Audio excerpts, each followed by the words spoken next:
IT job కోసం చూస్తున్నారా? ఐటీలో కెరియర్ బిల్డ్ చేసుకోవాలనుకుంటున్నారా? అయితే సమాధానం కోడింగ్ ట్యూటర్. గుండె జబ్బులు వస్తున్నాయని చెప్పి వింటున్నాం, ఇదంతా నిజమే అంటారా? వంశ పారపర్యంగా కూడా మనకు జెనెటిక్స్ని బట్టి హార్ట్ అటాక్ వచ్చే ఛాన్స్ ఉంటుందని అయితే వింటున్నాం. ఎంతవరకు వచ్చే అవకాశం ఉంటుంది సార్? ఎంత శాతం? జిమ్ చేసే వాళ్ళు ఎక్కువగా సడన్గా పడిపోవడము, అక్కడే స్పాట్లో డెత్ అవ్వడము, ఇలాంటి సంఘటనలు చాలా వింటున్నాం. సార్, ఒకసారి స్టంట్ వేసి అది మూసుకుపోయిన తర్వాత మళ్ళీ స్టంట్ వేయటం అనేది రిస్క్తో కూడుకున్న పని అంటారా? ఒకసారి హార్ట్కి సంబంధించిన సర్జరీ జరిగిన తర్వాత మళ్ళీ వాళ్ళు నార్మల్ లైఫ్ లీడ్ చేయొచ్చండి. సార్, ఆల్కహాల్ తీసుకునే వారికి హార్ట్ అటాక్ వచ్చే అవకాశం ఎంతవరకు ఉంటుంది సార్? కొంతమంది అనుకుంటారు గ్యాస్ట్రిక్ ప్రాబ్లం వల్ల కూడా నొప్పి వస్తుంది అని చెప్పి, ఇది ఆయాసం నార్మల్గా కొంచెం వెయిట్ ఎక్కువ ఉన్న వాళ్ళకి కానీ, కొంతమంది ఎక్కువ ఎక్సర్సైజ్ చేయని వాళ్ళకి కానీ వస్తూనే ఉంటుంది. దీనికి దానికి డిఫరెన్స్ తెలుసుకునే అవకాశం ఉంటుందా సార్? నెగ్లెక్ట్ చేయొద్దండి. గ్యాస్ ట్రబుల్ పెయిన్ అనుకోవద్దండి, లేదా కండరాల నొప్పి అని అనుకోవద్దండి, లేదా ఎముకలు నొస్తున్నాయని అనుకోవద్దండి. గుండె ఆరోగ్యంగా ఉండాలి అంటే ఎల్డిఎల్ హెచ్డిఎల్ లెవెల్స్ అనేవి ఎంతలో ఉంటే హెల్తీగా ఉన్నట్టు సార్? నమస్కారం, వెల్కమ్ టు ఐ డ్రీమ్. నేను మీ విజిత. చాలా మందిలో చూసుకుంటే కరోనా తర్వాత చాలా వయస్సు తక్కువ ఉన్న వాళ్ళలో కూడా గుండె జబ్బులు అనేది ఎక్కువగా చూస్తూ ఉన్నాం. ఎందుకని ఇంత చిన్న వయసులో గుండె జబ్బులు వస్తున్నాయి? అసలు రీజన్ ఏంటి? ఎక్కువగా ఆల్కహాల్, ఆయిల్స్ ఇలాంటివి ఎక్కువగా తీసుకున్న వారిలోనే హార్ట్ అటాక్స్ వచ్చే అవకాశం ఉంటుందా, లేదంటే ప్రతి ఒక్కరిలోనూ గుండె జబ్బు వచ్చే అవకాశం ఉంటుందా? ఇలాంటి మరిన్ని విషయాలు ఇప్పుడు సార్తో మాట్లాడి తెలుసుకుందాం. ప్రస్తుతం నాతో పాటు ఉన్నారు కన్సల్టెంట్ కార్డియాలజిస్ట్ లక్కిరెడ్డి కిరణ్ కుమార్ రెడ్డి గారు. ఇప్పుడు సార్తో మాట్లాడదాం. నమస్కారం సార్. నమస్కారం అండి. సార్, గుండె ఆరోగ్యంగా ఉండాలి అంటే ఎల్డిఎల్ హెచ్డిఎల్ లెవెల్స్ అనేవి ఎంతలో ఉంటే హెల్తీగా ఉన్నట్టు సార్? సో దీన్నే కొలెస్ట్రాల్ అబ్నార్మాలిటీస్ ఆర్ డిస్లిపిడీమియా అంటాం. ఓకే, యూజువల్లీ ఎవ్రీబడి నోస్, అందరికీ తెలిసింది ఏంటంటే LDL cholesterol is the bad cholesterol, HDL cholesterol is the good cholesterol. But lot of people అందరూ ఏమనుకుంటారంటే మన కొలెస్ట్రాల్ అంతా ఎక్కడి నుంచి వస్తుంది, ఓన్లీ ఫుడ్లో నుంచి మాత్రమే వస్తుంది అనుకుంటారు. But it is only the part of the, మన బాడీలో ఒక కొలెస్ట్రాల్ లెవెల్స్కి it's only a part only. అంటే మొత్తం మనం బాడీలో ఉండే కొలెస్ట్రాల్ అంతా ఫుడ్లోనే తీసుకోవట్లేదు. అది ఫస్ట్ పాయింట్ గుర్తుకు పెట్టుకోవాలి. సెకండ్ థింగ్ ఏంటంటే మన బాడీలో any food, what ever food we take, so primarily మనకు ఉండేది proteins, carbohydrates and fats. So apart from fats from the food intake, మనము ప్రోటీన్స్ కానీ కార్బోహైడ్రేట్స్ తీసుకున్నా ఇవి ఎక్సెస్ మన బాడీలో ఉన్నప్పుడు it will convert to fat. అది ఫ్యాట్గా కన్వర్ట్ అయ్యే అవకాశం ఉంటుంది అనమాట. సో నాట్ ఓన్లీ మన బాడీలో ఉన్న కొలెస్ట్రాల్ లెవెల్స్కి ఆహారం ఒకటే కాదు, ఆహారంలో ఫ్యాట్స్ ఒకటే కాదు, మిగతా ఆహారం యొక్క కాంపోజిషన్ కూడా చాలా ఇంపార్టెంట్. ఓకే, సో మనకి ఆహారంలో మనకి allowed fat content is 25 to 30% of మన ఫుడ్లో ఫ్యాట్ ఇంటేక్ అనేది ఉండాలి. ఒక 60% or 50 to 60% is carbohydrates, 20%, 15 to 20% is protein intake. ఇవి మన కంపోజిషన్ ఆఫ్ ఫుడ్ కంపోజిషన్లో ఇవి ఉండాలి. ఓకే, ఇవన్నీ ఇన్ఫ్లుయెన్స్ చేస్తాయి మన బాడీలో ఉండే కొలెస్ట్రాల్ని. సో రేంజెస్ అనేది చాలా అంటే డిఫరెంట్ కొలెస్ట్రాల్కి ఒక్కొక్క రేంజ్ ఉంటుంది, ఎప్పుడు అబ్నార్మల్ అని చెప్తాం అనేది. దీంట్లో మేజర్ కాంపోనెంట్స్ రెగ్యులర్గా మనం బ్లడ్ టెస్ట్ చేసినప్పుడు మనం రెగ్యులర్గా చూసే కాంపోనెంట్స్ టోటల్ కొలెస్ట్రాల్ ఒకటి ఉంటుంది. So total cholesterol less than 200 mg/dL ఉండాలి. If it is more than 250 it is indication for treatment. Okay, triglycerides తీసుకుంటాం. Triglycerides usually less than 150 mg/dL ఉండాలి. మోర్ దెన్ 200 mg/dL ఉంటే we have to take the treatment. Then HDL cholesterol అనేది యూజువల్గా it is a good cholesterol కాబట్టి మన బాడీలో ఎక్కువ ఉండాలి. అంటే it should be more than 60 mg/dL. Less than around 40 to 50, ఫీమేల్స్లో అయితే less than 50, మేల్స్లో అయితే less than 40 ఉంటే it's low amount of HDL cholesterol. So that is a risk factor again. So ఇవి మన బాడీలో ఉండే కొలెస్ట్రాల్, బేసిక్ కొలెస్ట్రాల్ లెవెల్స్ ఒక abnormal values అనమాట. బట్ ఈవెన్ ఈ లెవెల్స్ కూడా ఒక్కొక్కసారి మనకి విత్ ఇన్ నార్మల్ రేంజ్ ఉండొచ్చు, ఉండి ఈవెన్ దెన్ పేషెంట్స్ కానీ పీపుల్ హార్ట్ అటాక్ వచ్చే ఛాన్సెస్ ఉండొచ్చు. So there are another component of cholesterol, అంటే సబ్ కాంపోనెంట్స్ ఆఫ్ లిపిడ్స్ అంటాం మనం. లైక్ లైపోప్రోటీన్ ఏ అనేది ఇంపార్టెంట్, అపోలైపోప్రోటీన్స్ అనేవి ఉంటాయి. సో ఈ కాంపోనెంట్స్ కూడా చాలా ఇంపార్టెంట్ అనమాట. సో మనము ఒకవేళ ఈ basic cholesterol levels even with in normal range ఉన్నా కానీ మనం ఫర్దర్ టెస్టింగ్ ఆఫ్ కొలెస్ట్రాల్ అనేది చెక్ చేయాల్సిన అవసరం ఉంది. సో ఈ బ్యాడ్ కొలెస్ట్రాల్, గుడ్ కొలెస్ట్రాల్ అనేది నాట్ ఓన్లీ ఫ్రమ్ ఫుడ్, మనం తీసుకునే ఫ్యాట్ ఇంటేకే కాదు, rest of the food intake అనేది కూడా చాలా ఇంపార్టెంట్. సో మనం తీసుకునే ఫుడ్లో ఈక్వాలిటీ ఆఫ్ అంటే కార్బోహైడ్రేట్స్ ఉండాలి, ప్రోటీన్స్ ఉండాలి, ఫ్యాట్స్ ఉండాలి. సో కొలెస్ట్రాల్ అనేది మన బాడీలో కూడా ప్రొడ్యూస్ అవుతుంది కాబట్టి అసలు కొలెస్ట్రాల్ అంటే ఫ్యాటీ ఫుడ్స్ తీసుకోవద్దా అనేది it's not correct. So your body needs fatty acids, ఎందుకంటే మన ప్రతి body is made up of cells అంటాం. ప్రతి సెల్స్ లో కూడా we are having lipid components. So for integrity of our body we need fats, but it should be in a controlled manner, not in excessive manner అనమాట. So for suppose if you take oily foods, when you take deep fried foods, they are unhealthy. How much amount of oil you have to take? So oil is limitation around 4 teaspoons. 4 teaspoons per person. Okay. So that is the limitation of amount. Daily. So daily intake of this. So you should not take more than that. And second thing is then is what is the reusability of the oil? That is most important. You should not reuse it repeatedly. Fry చేసుకుంటాం అలానే పెడతాం మళ్ళీ reuse. So it should not be done. So ఇది ఒకటి. Third thing ఏంటంటే now all the మార్కెట్లో చాలా వరకు పార్షియల్లీ హైడ్రోజనేటెడ్ రిఫైన్డ్ ఆయిల్స్ అనేవి వస్తుంటాయి. Those are not healthy. So whatever it is cold pressed oils or organic oils ఉంటే those are better. So for fat intake. So these are the cholesterol abnormality levels to consider. Okay, ఎక్కువగా అంటే మనం తీసుకునే foods వల్ల కూడా heart attack వచ్చే chance ఉంటుంది కాబట్టి అటువంటి ఫుడ్స్ ఏంటి సార్ అసలు? బేసికల్లీ బేసికల్లీ ప్రతి ప్రాబ్లమ్కి whatever problem you take now it is it related to lifestyle. What is meant by lifestyle? 2 basic components of life style is food and exercise. So in the food, healthy food.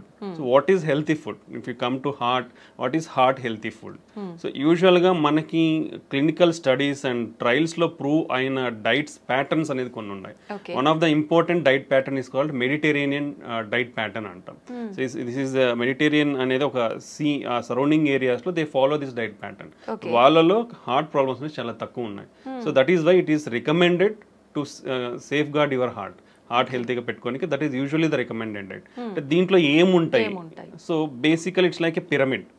ఈ పిరమిడ్ల base అనేది చాలా పెద్దగా ఉంటుందంటే large amount of quantity తీసుకోవాలి.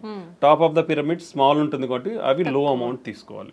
So if you come to the base of the pyramid, first thing is exercise is compulsory in this diet pattern. That everybody has to follow.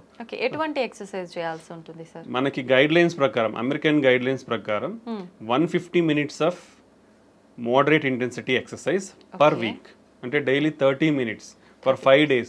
Moderate intensity exercise అంటే కొంచెం walk, brisk walk are mild cycling కానీ mild swimming కానీ ఇలా చేస్తే that amount of exercise for 30 minutes per day is enough. లేదా high intensity exercises అంటాం.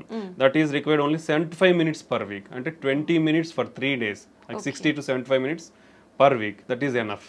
So that even with this minimum exercise, you can stay healthy. Like what are the high intensity exercises? Like jogging and running, full length swimming, tennis adam, single person tennis adam. Ivanni kuda high intensity exercises. Along with that, for 3 days a week, a minimum time like 15 to 20 minutes of strengthening exercises. That also will have a positive impact on our heart health anamata. So these are the exercise recommendations for one person to follow. So if we follow out, then diet. The diet basically contains of whole grains and cereals. అంటే పప్పు దినుసులు అవన్నీ కూడా refined. ఇప్పుడు మనం rice తీసుకోండి, wheat తీసుకోండి, whatever the products available in the market, they are all refined. So refined foods అనేది యూ షుడ్ స్టాప్. ఒకరు ఈ రిఫైన్డ్ ఫుడ్స్ అనేది తినడం స్టాప్ చేయాలి. Because these are having high glycemic index. High glycemic, so more absorption and immediately sugar levels will rise, hormonal imbalance, insulin imbalance, all this will happen. So you should keep away from this refined foods nunchi dooram undali. Whole grains like whole wheat, brown rice, unpolished rice, ilanti తీసుకొని like millets, other grains, pappu dinsuలు ఇవన్నీ ఎక్కువ అంటే minimum daily you should take around 3 servings per day. You have to take these things. Next comes fruits and vegetables. Fruits and vegetables are one of the important component. Vegetarian diet, plant-based diet is much healthier than animal-based diet. Okay. So daily you should take around 4 to 5 servings of fruits and vegetables. In India, if you come, hardly less than 50% of the population in India eat only one time a week. అంటే ఒక్కసారి మాత్రమే వారంలో fruits తీసుకుంటున్నారు మన భారతదేశంలో. You see how much gap is there. Okay, even vegetables కూడా like daily 4 to 5 servings of vegetables కూడా it is hardly 20 to 25% in all India. Okay. So you see how much gap in the diet, healthy dietary patterns we are following. Okay, this is one of the important. Next thing is oils. Oils, limited amount. 1 teaspoon is equal to 5 grams. Okay. Okay, you should take around 4 to 5 teaspoons per person. That is the limitation amount. And reusable oils anedi undagudu. So among these oils, extra virgin olive oil is the better thing. And any plant-based oil is good. Plant-based oils lo kuda we have to go for like cold pressed oils. Better avoid refined oils అనేది avoid చేయాలి. దాంట్లో కూడా mono unsaturated or poly unsaturated fatty acids ఉన్న ఆయిల్స్ని prefer చేయాలి. Like sunflower, soybean oil, sesame oil, ఇవి they are good in mono or poly unsaturated fatty acids. Okay, then if you come to poultry or fish, non-vegetarian. In non-vegetarian, usually the preferred is fish. Any oily fish or fish is the preferred non-vegetarian diet. Apart from that, poultry, chicken doesn't have any harmful effects on the heart, so you can take a chicken. That also like 2 to 3 servings per week, not more than that. Okay. Then if you come to dairy products, dairy also 1 or 2 times a day you can take dairy products. Then on the top, which is the minimal amount, like hardly once in a month, or even less than that, all the processed foods and the red meat. Red meat comes like mutton, lamb, sheep, pork, beef. All this comes under red meat. So it is not advisable to take all these things. And all sugar sweetened beverages like cool drinks, which is the very harmful. బయటికి పోతే చాలు cool drink తాగుతారు, అది అలవాటు అయిపోతుంది అందరికి. So అది avoid చేయాలి. బికాస్ అసలు అంటే హార్డ్లీ మంత్లో వన్స్ అని చెప్తున్నాం, ఇక్కడ అందరు చేసేది అంటే డైలీ 3 times తాగుతారు. You see how much harmfulness we are getting into our body. And all the bakery products, like all are coming from the refined wheat. Like maida nunchi bakery products anni samosal gaani, pufful gaani, even if you see cakes, lot of cream is there. So all things are refined products only. You should avoid. Hardly less than a month you should eat. But this is the bad thing. ఆ పైన ఉండేదే మనం అందరం కింద ఎక్కువ తింటున్నాం. So this is the unhealthy thing you should not follow. So this healthy diet follow అనేది చాలా important. If you follow this healthy diet and regular exercise, we can control lot of risk factors like sugar gaani, BP gaani, stress levels gaani. We can reduce all of the things with healthy diet and exercise. Okay, that is the importance of diet and exercise. Sir చాలా మందిలో వింటుంటాము heart attack అనేది sudden గా వస్తుంది, ఇంతకు ముందు ఎప్పుడు ఉండదు, sudden గా వస్తుంది, ఎటువంటి సిమ్టమ్స్ కూడా లేవు, చాలా యాక్టివ్ గా హెల్దీగా ఉన్నారు అని చెప్పి. నిజంగా ప్రతి ఒక్కరిలో కూడా సిమ్టమ్స్ అనేవి కనిపించవంటారా సార్ హార్ట్ అటాక్ వచ్చే ముందు? యూజువల్లీ హార్ట్ అటాక్ అనేది ఎందుకు వస్తుందంటే మన రక్తనాళాలు అంటే గుండె పైన 3 రక్తనాళాలు ఉంటాయి. So left side 2, right side 1. ఇది వైటల్, మన హార్ట్ పంపింగ్ కి మన హార్ట్ కూడా బ్లడ్ సప్లై అవ్వాలి. మన హార్ట్ ఏం చేస్తుంది, మన బాడీకి బ్లడ్ సప్లై చేస్తుంది. బట్ హార్ట్కి కూడా బ్లడ్ సప్లై కావాలంటే ఆ రక్తనాళాల ద్వారా బ్లడ్ అందాలి. ఓకే, సో ఆ రక్తనాళాలలో లోపల అంటే మనం ఇది ట్యూబ్ అనుకుంటే ఈ లోపల ఇన్నర్ లైనింగ్ లో మనకి ప్రాబ్లం అంతా స్టార్ట్ అయ్యింది. ఈ ఇన్నర్ లైనింగ్ లో ఫ్యాట్ అక్యుములేషన్ అనేది depends on various reasons like genetic factors అవ్వచ్చు, మనం ఇప్పుడు డిస్కస్ చేసిన risk factors like BP, sugar, cholesterol, unhealthy life style, lack of physical activity. ఈ అన్నిటి వల్ల ఏమవుతుందంటే యూజువల్లీ ద జనరల్ ప్రాసెస్ కూడా మనకున్న జెనెటిక్స్ ప్రకారం what are the basic physiology మనకు ఒక ప్రాసెస్ అంటే ఒక మనిషి పుట్టిన తర్వాత ఒక ప్రాసెస్ ఏంటంటే కొలెస్ట్రాల్ అక్యుములేషన్ అనేది అంటే కొవ్వు అనేది పేరుకుపోవడం 10 to 20 years నుంచే స్టార్ట్ అయిపోతుందండి అందరిలోనూ, ప్రతి ఒక్కరిలో. Okay, that is common for all. Okay, అది స్టార్ట్ అవుతుంది around from 20 years it will start. అది ఫర్దర్గా ఎలా హార్ట్ అటాక్ దారి తీస్తుంది అనేది it depends on all these risk factors we discussed. Okay, that's the main thing. So దీంట్లో 2 రకాలు అనమాట. ఈ కొవ్వు అనేది నిదానంగా మన లెవెల్స్ని బట్టి పేరుకుపోతూ వస్తుంటుంది. సో 10% ఉండొచ్చు, 20%, 50%, 70%. If it is more than 70% black ఉంటే మనకి గుండెకి అనేది రక్తం అనేది సరిగా అందక మన హార్ట్ అనేది స్ట్రెస్కు గురి అవుతుంది. ఓకే, ఇది ఒక మెథడాలజీ. సో అలా స్ట్రెస్కు గురైనప్పుడు ఏమవుతుంది, ఇప్పుడు నేను నడుచుకుంటూ పోతున్నాను ఫాస్ట్గా, నాకు ఎక్సర్సైజ్ ఉన్నప్పుడు మన బాడీకి స్ట్రెస్ గురైనప్పుడు ఏమవుతుందంటే మనకు పంపింగ్ ఎక్కువ కావాలి. పంపింగ్ ఎక్కువ కావాలంటే హార్ట్కి బ్లడ్ అనేది ఎక్కువ అందాలి. ఎప్పుడైతే ఈ బ్లాక్ ఉంటుందో, లైక్ ఇప్పుడు ఇట్లా ఉంది, ఒక ట్యూబ్ ఉంది అనుకోండి, వాటర్ ఫ్లో అవుతుంది. ఇప్పుడు కంప్లీట్గా నార్మల్గా ఉన్నప్పుడు ఫాస్ట్గా ఫ్లో అవుతుంది. అదే నువ్వు హాఫ్ బ్లాక్ అయిపోయింది అనుకోండి, స్లో వస్తుంది. లైక్ ద సేమ్ వే మన హార్ట్ గుండె రక్తనాళాల్లో కూడా ఈ బ్లడ్ అనేది ఈ బ్లడ్ వెజల్ అనేది మూసుకుపోయింది అనుకోండి 70%, బ్లడ్ స్టెప్ అనేది తగ్గిపోయినప్పుడు హార్ట్ పంపింగ్ అనేది తగ్గుతుంది.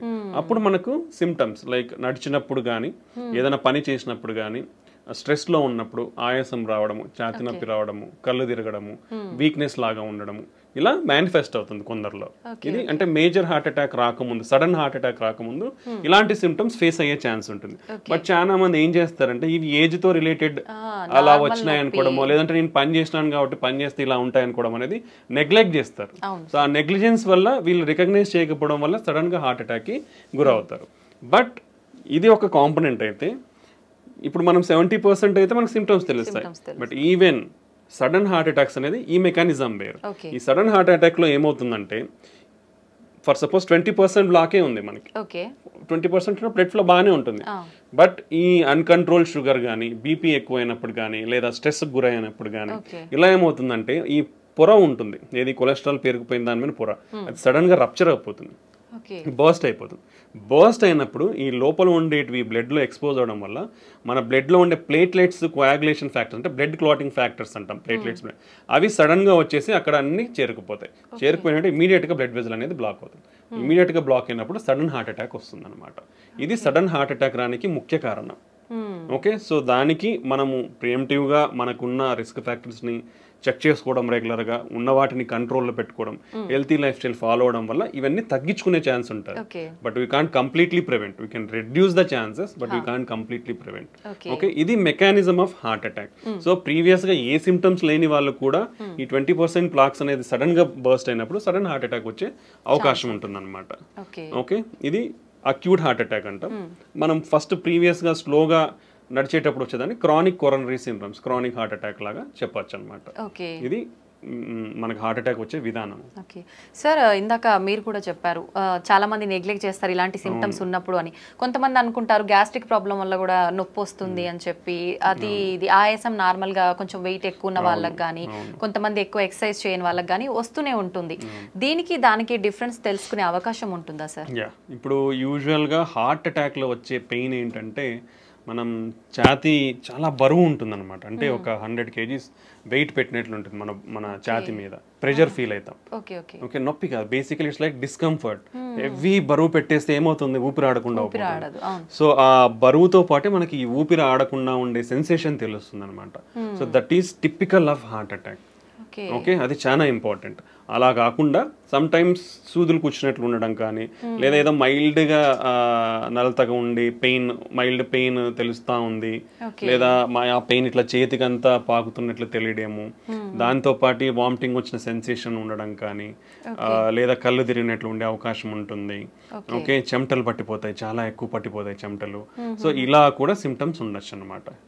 Okay, so but gastric pain ఎలా ఉంటుంది, యూజువల్గా ఏంటంటే మనకి కొంచెం ఈ పొత్తి కడుపులో మంటగా ఉంటుంది, మంటగా ఉండి ఆ పైకి గ్యాస్ట్రిక్ రిఫ్లక్స్ అంటాం, యాసిడ్ కాబట్టి ఆ రిఫ్లెక్షన్ కూడా ఇక్కడ నుంచి ఇక్కడ వరకు కూడా మనకు బర్నింగ్ ఉంటుంది గొంతు వరకు.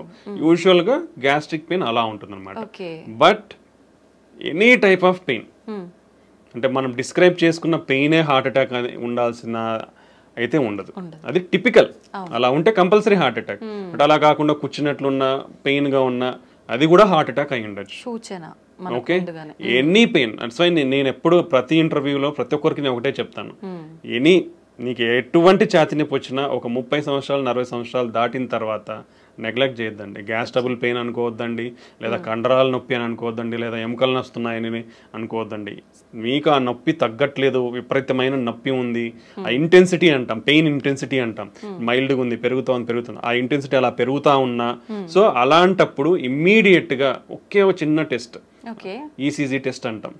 జస్ట్ హాస్పిటల్ ఎక్కడికి పోయినా, ఏ చిన్న క్లినిక్ పోయినా majority of the times diagnostic సెంటర్లలో కూడా ఈసీజీ అవైలబిలిటీ ఉంటుంది. సో అలా ఇబ్బంది ఉన్న వాళ్ళు ఒక చిన్న ECG that cost very less than around 200 to 300 కంటే ఎక్కువ ఉండదు ఈసీజీ అనేది. ఓకే, సో ఎక్కడికి పోయినా అలాంటి ఈసీజీ అనేది తీస్తారు. సో ఆ చెస్ట్ పెయిన్ అనేది ఎటువంటి చెస్ట్ పెయిన్ ఉన్నా ఒక ఈసీజీ తీసుకుంటే ప్రాణం కాపాడుకోవచ్చు. ఎందుకంటే అక్యూట్ హార్ట్ అటాక్ ఈసీజీలో చాలా ఈజీగా తెలిసిపోతుంది. సో దాంట్లో హార్ట్ అటాక్ చేంజెస్ ఉన్నాయా, ఇమీడియట్గా డాక్టర్స్ అక్కడ ఉన్న అవైలబిలిటీ ఉంటే ట్రీట్మెంట్ ఇస్తారు, లేదంటే రెఫర్ చేస్తారు. ఒకవేళ అది నార్మల్గా ఉందంటే ఊపిరి పీల్చుకొని then you can evaluate slowly. Okay, so any type of chest pain, ఎటువంటి ఛాతి నొప్పి ఉన్నా కానీ ఏ మాత్రం నిర్లక్ష్యం చేయకుండా ఇమీడియట్గా ఒక ఈసీజీ టెస్ట్ తీసుకొని మీ ప్రాణాలను కాపాడుకోండి. That's the good thing. Sir, once pain వచ్చింది అనగానే వెంటనే టెన్షన్ ఎక్కువైపోతుంది, అసలు పక్కన ఉన్న వాళ్ళకి కూడా ఏం చేయాలనేది అర్థం కాదు. అటువంటి టైంలో మనం హాస్పిటల్కి వెళ్ళే ముందుగానే ఇంట్లో జాగ్రత్త తీసుకునే అవకాశం ఉందంటారా సార్? బేసికల్లీ ఫస్ట్ థింగ్ ఏంటంటే ఇట్లా సడన్ హార్ట్ అటాక్ వచ్చినప్పుడు there is no time. Even with this latest technological advancements, మనకు ఇంతకుముందు హార్ట్ అటాక్ ఎలా కనుక్కోవాలో రీచబిలిటీ ఉండేది కాదు, ఏది ఇన్వెస్టిగేషన్స్ కానీ. ఇప్పుడు ఎక్కడికి పోయినా, ఏ చిన్న విలేజ్కి కానీ చిన్న టౌన్కి వెళ్ళినా ఫాస్ట్గా వెళ్ళొచ్చు, ఈసీజీ తీయించుకోవచ్చు, డయాగ్నోస్ చేసుకోవచ్చు. ఇంత అడ్వాన్స్మెంట్స్ ఇన్ ట్రాన్స్పోర్టేషన్ ఉన్న, టెక్నాలజీలో ఉన్న, ఈవెన్ ఇప్పటికీ కూడా before reaching the hospital 50% of the people die at home or during the transport to hospital. So that much severity is the heart attack. So it doesn't give time. Basically it doesn't give time. It depends on lot of factors. Heart attack వచ్చిన వాళ్ళు సడన్గా చనిపోవచ్చు. ఇంట్లో ఇప్పుడు మనం చాలానే వింటుంటాం, నిద్రలోనే చనిపోయినారు. ఇట్ విల్ హ్యావ్ సడన్గా బ్లాక్ అయినప్పుడు ఏమవుతుందంటే ఈ మన కండరం అనేది ఎలక్ట్రికల్ సిస్టమ్ ఉంటుంది బాడీలో, అది సడన్గా బ్లడ్ ఫ్లో తగ్గిపోవడం వల్ల ఫిబ్రిలేట్ అవుతుంది అనమాట. ఫిబ్రిలేట్ అంటే హార్ట్ రేట్ అనేది ఫాస్ట్ కొట్టుకుంటుంది. సో అది రికగ్నైజ్ చేసే లోపలనే పేషెంట్ విల్ డై, బికాస్ చాలా మందికి తెలియదు how to recognise it. Okay, that's why immediately when the person ఎవరైతే కొలాప్స్ అయిపోయి పడిపోతారో వాళ్ళకి మనం ఇంటికి సిపిఆర్ అనేది స్టార్ట్ చేయమని చెప్తాం. So that will give time. అంటే ఒక మెడికల్ పర్సన్ వచ్చి ట్రీట్మెంట్ ఇచ్చే లోపల ఇట్ విల్ గివ్ టైమ్. ఎందుకంటే మనం ప్రెస్ చేసినప్పుడు బ్లడ్ సర్క్యులేషన్ అనేది జరుగుతుంది కాబట్టి it will keep our brain and other organs intact కాబట్టి. సో ఇప్పటికీ కూడా 50% of the heart attacks can't reach hospital. So కాబట్టి ఇటువంటి వారు ఫస్ట్ ప్రికాషనరీ మెజర్స్ ఏంటంటే స్క్రీనింగ్ ప్రోగ్రామ్స్. ఎందుకంటే మన లైఫ్ స్టైల్ మనల్ని ఈ ఎరాలోకి తోసేసింది. మనం అందరం కూడా వర్స్ట్ లైఫ్ స్టైల్లోనే ఉన్నాం. Everybody is like that. Okay, 30 years దాటితే బీ కేర్ఫుల్, 40 years దాటితే ఇంకా be careful. So annual screening checkups, that is most important. That is every if you తీసుకుంటే బీపీ కానీ షుగర్ కానీ 1 in 3 persons are undiagnosed. Okay, so ఎవరికి తెలియదు, hospital పోతే BP ఉందన్నారు, హాస్పిటల్ పోతే షుగర్ ఉందన్నారు అని చెప్తారు. సో మనకు తెలియదు చాలా జబ్బులు మనకు ఉన్నాయని, బికాస్ అర్లీ స్టేజెస్ లో మేనిఫెస్ట్ కావు సిమ్టమ్స్ అనేది. So we have to identify through some investigations. So annual screening programmes అనేది చాలా important.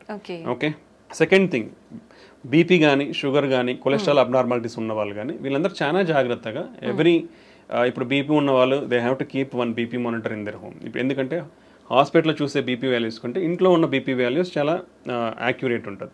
That home BP based ట్రీట్మెంట్సే ఇస్తాం మేము కూడా. ఇఫ్ సంబడి ఎవరన్నా ఇంట్లో బీపీ రెగ్యులర్గా నోట్ చేసుకుంటున్నారంటే ఆఫీస్లో ఒక 20 వరకు ఎక్కువ ఉండొచ్చు because of anxiety are lot of things.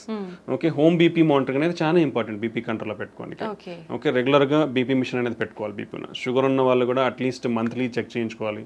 Every 3 months HbA1c test అనేది ఒకటి చేసుకోవాలి. Okay, strict control of BP and diabetes చేసుకోవాలి. కొలెస్ట్రాల్ లెవెల్స్ కూడా స్ట్రిక్ట్ కంట్రోల్లో ఉండాలి. Healthy lifestyle, take healthy food, అవసరమైనంత మాత్రమే తినండి. అనవసరంగా ఏదో ఇప్పుడు ఏంటంటే అవైలబిలిటీ ఈజీ అయిపోయింది. If you see some 30 years back people are dying from malnutrition. Food కానీ ఇవన్నీ అందక చనిపోయేవాళ్ళు. బట్ ఇప్పుడు అంతా బికాస్ మాల్ న్యూట్రిషన్ వల్ల ఫుడ్ వల్ల ఇట్లా అయిపోతున్నారని గవర్నమెంట్స్ అన్ని ఏం చేశారంటే policies easy availability of food చేసేసాయి. లైక్ ఫ్రీ పథకాలు కానీ అంటే చాలా ప్రొవిజన్స్ ఇచ్చేసారు, ఎవరు కూడా ఆకలితో చావకూడదు అనేసి. ఇప్పుడు ఈజీ అవైలబిలిటీ ఆఫ్ ఫుడ్ అయిపోయింది. So you don't have to move out to get food. So easy availability of food అయిపోయిన తర్వాత వచ్చింది కదా ఉంది కదా అని తినేస్తా ఉన్నారు. That will lead to lot of problems. So take your healthy diet, take required proportions only and do regular exercise. So ఇలా ప్రికాషనరీ మెజర్స్ తీసుకుంటే మనము ఈ హార్ట్ అటాక్ సడన్ గా వచ్చే దాని నుంచి ప్రివెంట్ చేసుకోవచ్చు. బట్ బిఫోర్ ఎనీథింగ్ అంటే ఒక హార్ట్ అటాక్ వచ్చే ముందర మనకి మినిమం కొంచెం ఛాతి నొప్పి కానీ ఆయాసంగా ఫీల్ అవ్వడం, ఆ ఆయాసంతో యాంగ్జైటీ, ఎయిర్ హంగర్ అంటాం, మనకి ఏదో గాలి ఆడట్లేదు అనిపిస్తుంది, ఓకే యాంగ్జైటీ స్టార్ట్ అవుతుంది, చెమటలు పట్టచ్చు, వామిటింగ్ సెన్సేషన్ ఉండొచ్చు, సో చెయ్యి లాగచ్చు, ఇలాంటి మైల్డ్ ప్రికాషనరీ సైన్స్ ఉంటాయి. పర్టికులర్లీ మనం తీసుకుంటే డయాబెటీస్ కానీ, ఎల్డర్లీ మోర్ దాన్ 60-65 ఇయర్స్ వాళ్ళలో కానీ, ఫీమేల్స్ కానీ పర్టికులర్లీ ఈ 3 కేటగిరీలో సిమ్టమ్స్ అనేది చాలా తక్కువగా తెలుస్తాయి. ఛాతి నొప్పి వచ్చినా దే కాంట్ రికగ్నైజ్, ఎందుకంటే మైల్డ్గా ఉంటాయి వాళ్ళలో. సో ఆ మైల్డ్ది నెగ్లెక్ట్ చేస్తే more dangers. So particularly females, elderly people more than 60-65 years and diabetes ఉన్న వాళ్ళు ఎంత మైల్డ్ సిమ్టమ్ ఉన్నా ఇమీడియట్గా they should go to hospital and evaluate. దాన్ని సరి చేసుకుంటే మనము అర్లీగా రికగ్నైజ్ చేసుకొని విల్ ప్రివెంట్ ఫర్దర్ కాంప్లికేషన్స్. ఇవి మనకు హార్ట్ అటాక్ ముందు వచ్చే precautionary science. Okay sir, alcohol తీసుకునే వారికి హార్ట్ అటాక్ వచ్చే అవకాశం ఎంత వరకు ఉంటుంది సార్? అది ప్రమాదకరమైంది అంటారా? కంపల్సరీ వస్తుందండి. ప్రీవియస్గా ఏమైందంటే lot of studies, I think జెంట్స్లో ఒక డైలీ ఒక 2 డ్రింక్స్ కానీ, 2 డ్రింక్స్ అంటే బాటిల్స్ కాదు, there is some limit of, అంటే ఒక బీర్ తీసుకుంటే 300 ml, or if you take wine 150 ml, or if you take alcohol like whisky 40% alcohol తీసుకుంటే ఒక 40 ml, అట్లా ఉండేటివి. లైక్ 2 drinks per day for men and 1 drink per day for women అనేది. But all the recent guidelines for the past 2 years మనకు వచ్చిన clinical trials and studies, what ever alcohol you take it is risky only. Okay, whatever alcohol, ఎంత amount of alcohol తీసుకున్నారో దానివల్ల మీకు హాని అయితే ఉంది. So better completely avoid alcohol intake. Okay, that's the recent study shown us. Previous గా ఏదో some health benefits అని అందరూ అనుకుంటా ఉండేవాళ్ళు, but there is nothing like that. Whatever amount of alcohol you take, your మీ health అనేది damage అవుతూ వస్తుంది. Some day it will accumulate and cause major big problems అన్నమాట. సో ఇలా ఒకటి ఉంటుంది. రెండోది, ఆల్కహాల్ అనేది ఎప్పుడో ఒకసారి కదా తాగేది అనుకొని, ఈరోజు వేసేసేయాలి బాటిల్స్ అనుకొని 3 బాటిల్స్ ఇట్లా తీసుకునే వాళ్ళు ఉంటారు కొందరు, ఎప్పుడో ఒకసారి తీసుకుంటున్నాను కదా, అది కూడా రాంగ్. ఎందుకంటే అంత బింజ్ ఆల్కహాల్ డ్రింకింగ్ అంటాం దాన్ని. సో ఆ బింజ్ ఆల్కహాల్ డ్రింకింగ్ ఏమవుతుందంటే హార్ట్ రేట్ అబ్నార్మాలిటీస్ ఉంటాయి. హార్ట్ రేట్ అబ్నార్మాలిటీస్, సడన్ గా హార్ట్ రేట్ ఎక్కువైపోయి patient may die. Okay, so binge alcohol drinking avoid completely. Okay, that is second most important. Chronic alcohol intakes, రోజు 2 తీసుకుంటున్నా, 3 తీసుకుంటున్నా, నాకేమైతుంది, నేను బాగున్నా కదా, టెస్ట్లన్నీ చేయించుకున్నా నార్మల్గా ఉన్నాయి, పోయినసారి చేయించుకున్నా, ఈసారి చేయించుకున్నాను నార్మల్గా ఉన్నాయి అనుకుంటారు. But some day your heart is going to fail. So alcoholic cardiomyopathy అంటాం. ఒకసారి హార్ట్ ఫెయిల్ అయ్యి ఇర్రివర్సిబుల్ స్టేజ్లోకి వెళ్ళింది అనుకోండి, నథింగ్ విల్ హెల్ప్. ఎన్ని మందులు అన్నా ఏం చేసినా నీకు మళ్ళీ నార్మల్ ఫంక్షన్కి రాదు. వీ హ్యాడ్ సీన్ యంగ్స్టర్స్ ఆ స్టేజ్కి పోవడం కూడా మేము చూసాము. కంప్లీట్గా రోజు తాగే వాళ్ళను చూసి వాళ్ళ irreversible stage of heart failure అంటాం, అక్కడికి వెళ్ళిన వాళ్ళని చూసాము. నెక్స్ట్ వీళ్ళల్లో ట్రైగ్లిజరైడ్ అబ్నార్మాలిటీస్ వచ్చే ఛాన్స్ ఉంటుంది, దెన్ హార్ట్ అటాక్స్ వచ్చే ఛాన్స్ ఉంటుంది. Okay, even they are more prone to liver disease, chronic liver disease and cirrhosis అంటాం, ప్యాంక్రటైటిస్ అంటాం. సో లాట్ ఆఫ్ కాంప్లికేషన్, అంటే not only heart, it will damage other organs also. So when ఒకసారి ఇది హానిగా అనిపిస్తుంది అంటే you should get away from effect అవుతుంది. So you should get away from them. Better don't take alcohol. అలవాటు ఉన్న వాళ్ళు కూడా, if it is difficult for you to stop, reduce your amount slowly and completely stop it and stay healthy. Okay, అది alcohol related side effects. Sir, ప్రతి ఒక్కరం కూడా వింటూనే ఉంటాం ఆల్కహాల్ కానీ స్మోకింగ్ కానీ రెండు కూడా ప్రమాదకరమని. ఇప్పుడు మీరు కూడా చెప్పారు ఆల్కహాల్ తీసుకుంటే ఎటువంటి ప్రమాదం. మరి స్మోకింగ్ తీసుకునే వాళ్ళలో ఎటువంటి ప్రమాదాలు ఉంటాయి? ప్రత్యేకించి హార్ట్కి సంబంధించి ఎలాంటి హాని జరుగుతుంది? Smoking is the deadliest risk factor అండి. రెండు పెద్ద అనారోగ్యాన్ని చేయగలిగే జబ్బులు ఏంటంటే, ఒకటి షుగర్, రెండోది స్మోకింగ్. ఈ రెండు చాలా డేంజరస్. అంటే బాడీలో ప్రతిదీ అఫెక్ట్ అయిపోతుంది. ఈ రెండింటి వల్ల ప్రతి ఆర్గన్ బాడీలో అఫెక్ట్ అయిపోతుంది. స్మోకింగ్ అనేది మన బ్లడ్ వెజల్స్లో ప్రతి బ్లడ్ వెజల్ని కొవ్వు పెరిగిపోయే ఛాన్స్ ఇస్తుంది, ఇన్ఫ్లమేషన్ ఉంటుంది, బ్లడ్ క్లాటింగ్ రిస్క్ పెరుగుతుంది. సో ఒక బ్లడ్ వెజల్ అనేది మన బాడీ మొత్తం బ్లడ్ వెజల్స్ ఉంటాయి. సో ఎక్కడైనా ఇవి అఫెక్ట్ అవ్వచ్చు. సో ఒక ఆర్గాన్, ఏ ఆర్గాన్ బ్లడ్ వెజల్ అఫెక్ట్ అయితే ఆర్గాన్ ఫెయిల్ అయిపోతుంది. And particularly smoking will cause every type of cancer. మనకు తెలిసిందే, oral cancer, okay, lung cancer, oesophageal cancer, pancreatic cancer, colon cancer అన్నీ వస్తాయి స్మోకింగ్తో. Okay, and heart definitely smoking heart అటాక్స్కి one of the biggest cause. Smoking వల్ల ప్రపంచంలో సంవత్సరానికి 1 billion people are dying. ఇండియాలో 1 million people are dying because of smoking. Almost 30% of the Indians are smokers. Okay, ఇది మన statistics. So that much serious side effects ఉన్నప్పుడు you should completely stop it. Usually governments కూడా they are not able to ban because of I don't know lot of reasons, but they are bringing lot of strict regulatory measures. Every pack మీద completely avoid smoking అనేది definitely ఉంటుంది. Everywhere they display, even in public places like theaters, they are displaying stop smoking and they are showing the consequences of చూపిస్తున్నారు. Brain stroke, cancers, heart attacks, emphysema, lung problems, ఆయాసం రావడము. So what not every organ is getting affected. So completely stop smoking. It is dangerous. Smoking అంటే మనం smoking చేయడమే కదండి, మీరు ఇప్పుడు నీ చుట్టుపక్కల వాళ్ళు కూడా అఫెక్ట్ అవుతారు. ఇఫ్ సంబడీ స్మోకింగ్, చుట్టుపక్కల వాళ్ళు ఒక 10 మంది ఉంటే వాళ్ళు 10 మంది కూడా అఫెక్ట్ అవుతారు. That is called as second hand smoke అంటాం. సార్, స్మోక్ చేసిన వాళ్ళకంటే ఎక్కువ పక్క వాళ్ళకే ఎక్కువ ఎఫెక్ట్ అయ్యే ఎక్కువ అనేది లేదు, కానీ ఎక్కువ అని చెప్పలేము. స్మోక్ చేసే వాళ్ళు ఎంత ఎఫెక్ట్ అవుతారో సెకండ్ హ్యాండ్ స్మోక్ అంటే పక్కన తాకుండా పీల్చుకునే వాళ్ళు కూడా అఫెక్ట్ అవుతారు. So it can be seen in both females లో, కానీ మనము పెద్దవాళ్ళలో అయితే వాళ్ళకి గుండె జబ్బులు రావచ్చు, బ్రెయిన్ స్ట్రోక్ రావచ్చు, ఊపిరితిత్తుల ప్రాబ్లమ్స్ ఇవన్నీ వచ్చు.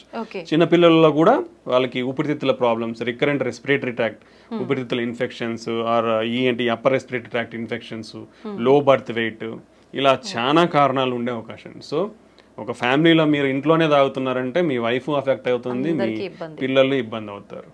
ఓకే, ఆల్వేస్ రిమెంబర్, ఒక సిగరెట్ తాగే మనిషి నేనేదో తాగుతున్నా నా ఆరోగ్యం పాడైపోతుంది అయితే ఎప్పటికి అనుకోవద్దండి. మీ ఆరోగ్యం కూడా ఆరోగ్యమే కాబట్టి స్టాప్ చేయండి. మీ ఆరోగ్యంతో పాటు మీరు స్మోక్ చేయడం వల్ల పక్కన వాళ్ళ ఆరోగ్యాన్ని కూడా నాశనం చేస్తున్నారు. సో పక్కన వాళ్ళు కూడా కొంచెం ఇనిషియేటివ్ తీసుకొని అలా ఎవరైనా చేసినప్పుడు వాళ్ళకి చెప్తే వాళ్ళు అట్లీస్ట్ పోయి పక్కకు పోయినా తాగేస్తారు, లేదంటే మానేయమన్నా మానేస్తారు అప్పుడు. Okay, so and you should encourage smokers. ఎవరైతే సిగరెట్స్ తాగుతున్నారో వాళ్ళకి ఇవన్నీ చెప్పి వాళ్ళని ఎంకరేజ్ చేయాలి to quit smoking. Because smoking అనేది స్టాప్ చేసిన తర్వాత హార్ట్ అటాక్ రిస్క్ తగ్గనికి 10 సంవత్సరాలు పడుతుందండి. ఒక మనిషి ఇప్పుడు స్మోకింగ్ స్టాప్ చేసినా కానీ అతనికి హార్ట్ అటాక్ రిస్క్ తగ్గనికి, అంటే హీ స్మోకింగ్ మానేసినాక కూడా 10 years వరకు అతనికి హార్ట్ అటాక్ రిస్క్ చాలా ఎక్కువ ఉంటుంది. Okay, that is the impact of smoking. మానేసాకే అన్ని ఇయర్స్ ఉంటే కంటిన్యూ ఉన్నప్పుడు ఎంత సిగ్నిఫికెంట్ ఉంటుందో ఆలోచించాలి అందరు కూడా. Okay, that is most important. So next ఏమొస్తాయంటే మనకు సెకండ్ హ్యాండ్ స్మోక్ కాకుండా called as e-cigarettes అంటారు. Those are also dangerous. Okay. Smoking related anything like e-cigarettes, దాంట్లో నికోటిన్ ఉండదు. But still lot of studies, even in US studies also showed, even if somebody advertise that non-nicotine cigarettes ఉన్నా కానీ దాంట్లో కూడా nicotine ఉంటుంది. Nicotine లేకపోయినా lot of damaging products like metallic, tin, lead, mercury ఇలాంటి చాలా కాంపౌండ్స్, డేంజరస్ కాంపౌండ్స్ ఉంటున్నాయి. So even everything, hookahs is also dangerous. E-cigarettes, hookahs, everything is dangerous. So completely avoid all those products and stay healthy. Okay sir, చాలా మంది pan, gutka ఇలాంటివి ఎక్కువగా తీసుకుంటూనే ఉంటారు non stop గా, ఎక్కడ పడితే అక్కడ ఉమ్మేస్తూ ఉంటారు. అలాంటి వాళ్ళకి కూడా గుండె జబ్బులు వచ్చే అవకాశం ఉంటుంది. డెఫినెట్లీ వస్తాయండి. పాన్, గుట్కా అనేది కూడా ఏముంది, పొగాకే కదా. పొగాకు పీల్చినా నమిలినా అంతా లోపలికే పోతుంది, బ్లడ్ లోకే అబ్జర్వ్ అవుతుంది. ఆ కెమికల్స్ అన్ని బ్లడ్ లోకే పోతాయి. ఫైనల్ గా బ్లడ్ లోకి వెళ్ళిన తర్వాత ప్రతి ఆర్గాన్ని ఎఫెక్ట్ చేస్తాయి. సో స్మోకింగ్ అయితే ఎంత డేంజరస్, గుట్కా, పాన్ ఇలాంటివి కూడా అదే రేంజ్లో డేంజరస్. సో దానివల్ల పర్టికులర్లీ మోర్ ఏంటంటే మౌత్ క్యాన్సర్స్, ఓరల్ క్యాన్సర్స్ ఎక్కువ ఉంటాయి. ఎందుకంటే డైరెక్ట్లీ ఇట్ ఈస్ ఈ ఏరియాలో అఫెక్ట్ అవుతుంది కాబట్టి. బట్ బ్లడ్లో కూడా అబ్జర్వ్ అయిపోయి ఆ కాంపౌండ్స్ అన్ని it is also cause heart attacks and brain strokes.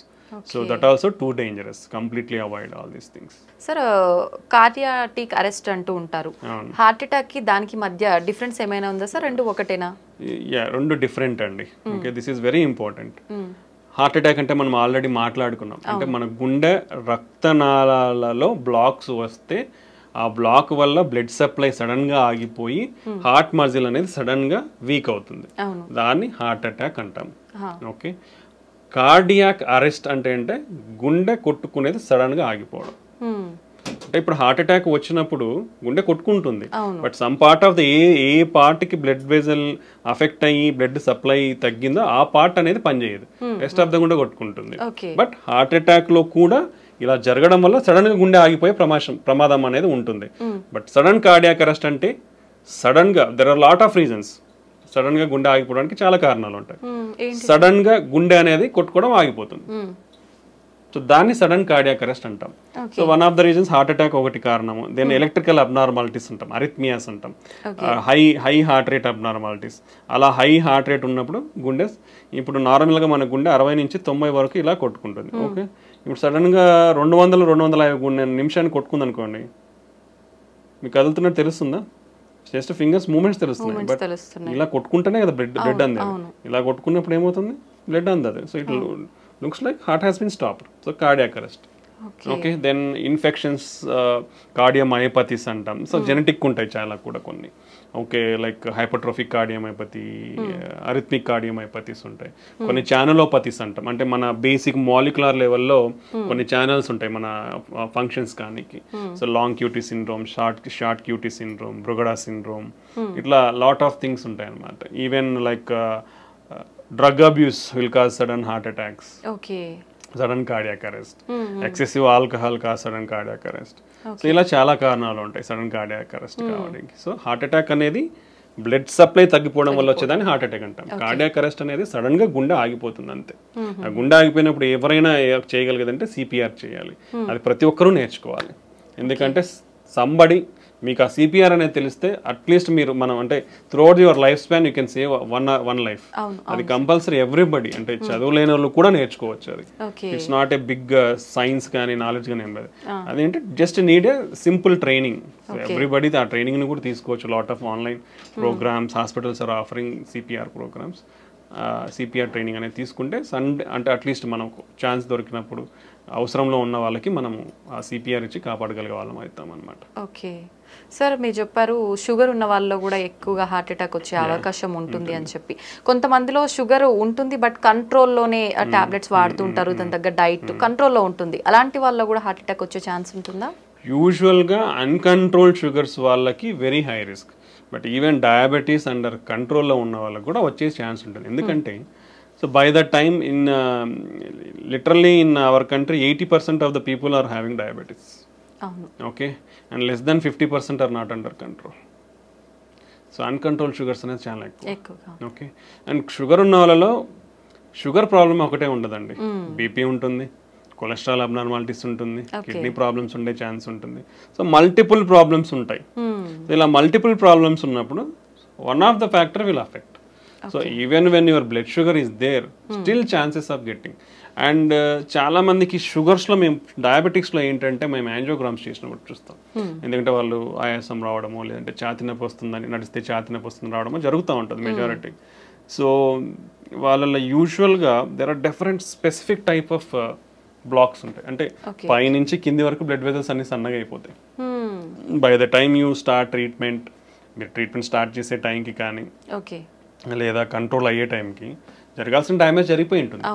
ఇప్పుడు మీరు కంట్రోల్ అవ్వకముందు షుగర్ కంట్రోల్ అయ్యే లోపలనే మీకు 60% 70% బ్లాక్స్ ఉన్నాయనుకోండి, చిన్న ఈవెంట్ చాలు ఫ్యూచర్లో. అంటే షుగర్ కంట్రోల్లో ఉన్న బీపీ పెరిగినా లేదంటే స్ట్రెస్లో ఉన్నా లేదంటే ఒక ఇన్ఫెక్షన్ వచ్చినా హార్ట్ రేట్ పెరిగిపోయినా ఇట్లా ఏదో ఒక ఫ్యాక్టర్ వచ్చినా హార్ట్ అటాక్ కానీ వచ్చే అవకాశం ఉంటుంది అనమాట.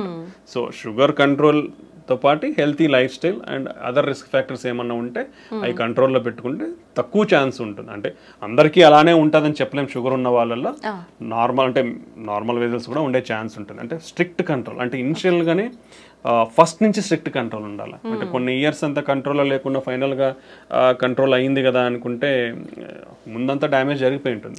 వెన్నెవర్ మీకు షుగర్ ఉందని తెలిసినప్పటి నుంచి మీరు స్ట్రిక్ట్ కంట్రోల్లో పెట్టుకోవాలి. ఇప్పుడు కంట్రోల్ అయింది, చాలా మంది ఒక క్వశ్చన్ కూడా అడుగుతుంటారు, సార్ షుగర్ టాబ్లెట్స్ వాడుతున్నాం కంట్రోల్ అయింది కదా టాబ్లెట్స్ తగ్గిస్తారా అని. మీరు టాబ్లెట్స్ తీసుకుంటున్నారు కాబట్టి కంట్రోల్లో ఉంది. ఓకే, ఇప్పుడు టాబ్లెట్స్ తీసేస్తే ఏమవుతుంది, మళ్ళీ పెరిగే అవకాశం ఉంటుంది. సో మీకు టాబ్లెట్లు తీసేయాలి అది తగ్గించాలన్నప్పుడు ఏంటంటే strict diet patterns, strict regular exercise ఇవన్నీ ఫాలో అయినప్పుడు డెఫినెట్లీ మీకు ఆ నీడ్ లేదు, ఇన్ని మెడికేషన్స్ వాడాల్సిన నీడ్ లేదంటే definitely we can reduce the drugs. But ఈ స్ట్రిక్ట్ లైఫ్ స్టైల్ లేకుండా మనము షుగర్ టాబ్లెట్స్ తగ్గించాలంటే మళ్ళీ షుగర్ లెవెల్స్ అనేది స్పైక్ అవుతుంది, అది మళ్ళీ మోర్ డ్యామేజ్ అనేది కాస్ట్ చేస్తుంది. ఓకే, సో మోస్ట్లీ డయాబెటీస్ అనేవాళ్ళు compare to non diabetes sugar లేని వాళ్ళతో పోలిస్తే కంట్రోల్ ఉన్న అన్కంట్రోల్డ్ ఉన్నా కానీ హై రిస్క్లోనే ఉంటారు ఎప్పటికి కూడా. ఓకే ఓకే, బీపీ థైరాయిడ్ ఉన్న వాళ్ళు కూడా ఇలాంటి అవకాశాలు ఎక్కువగా బీపీ ఉంటాయండి. BP 1 in 3 persons BP or under diagnosed.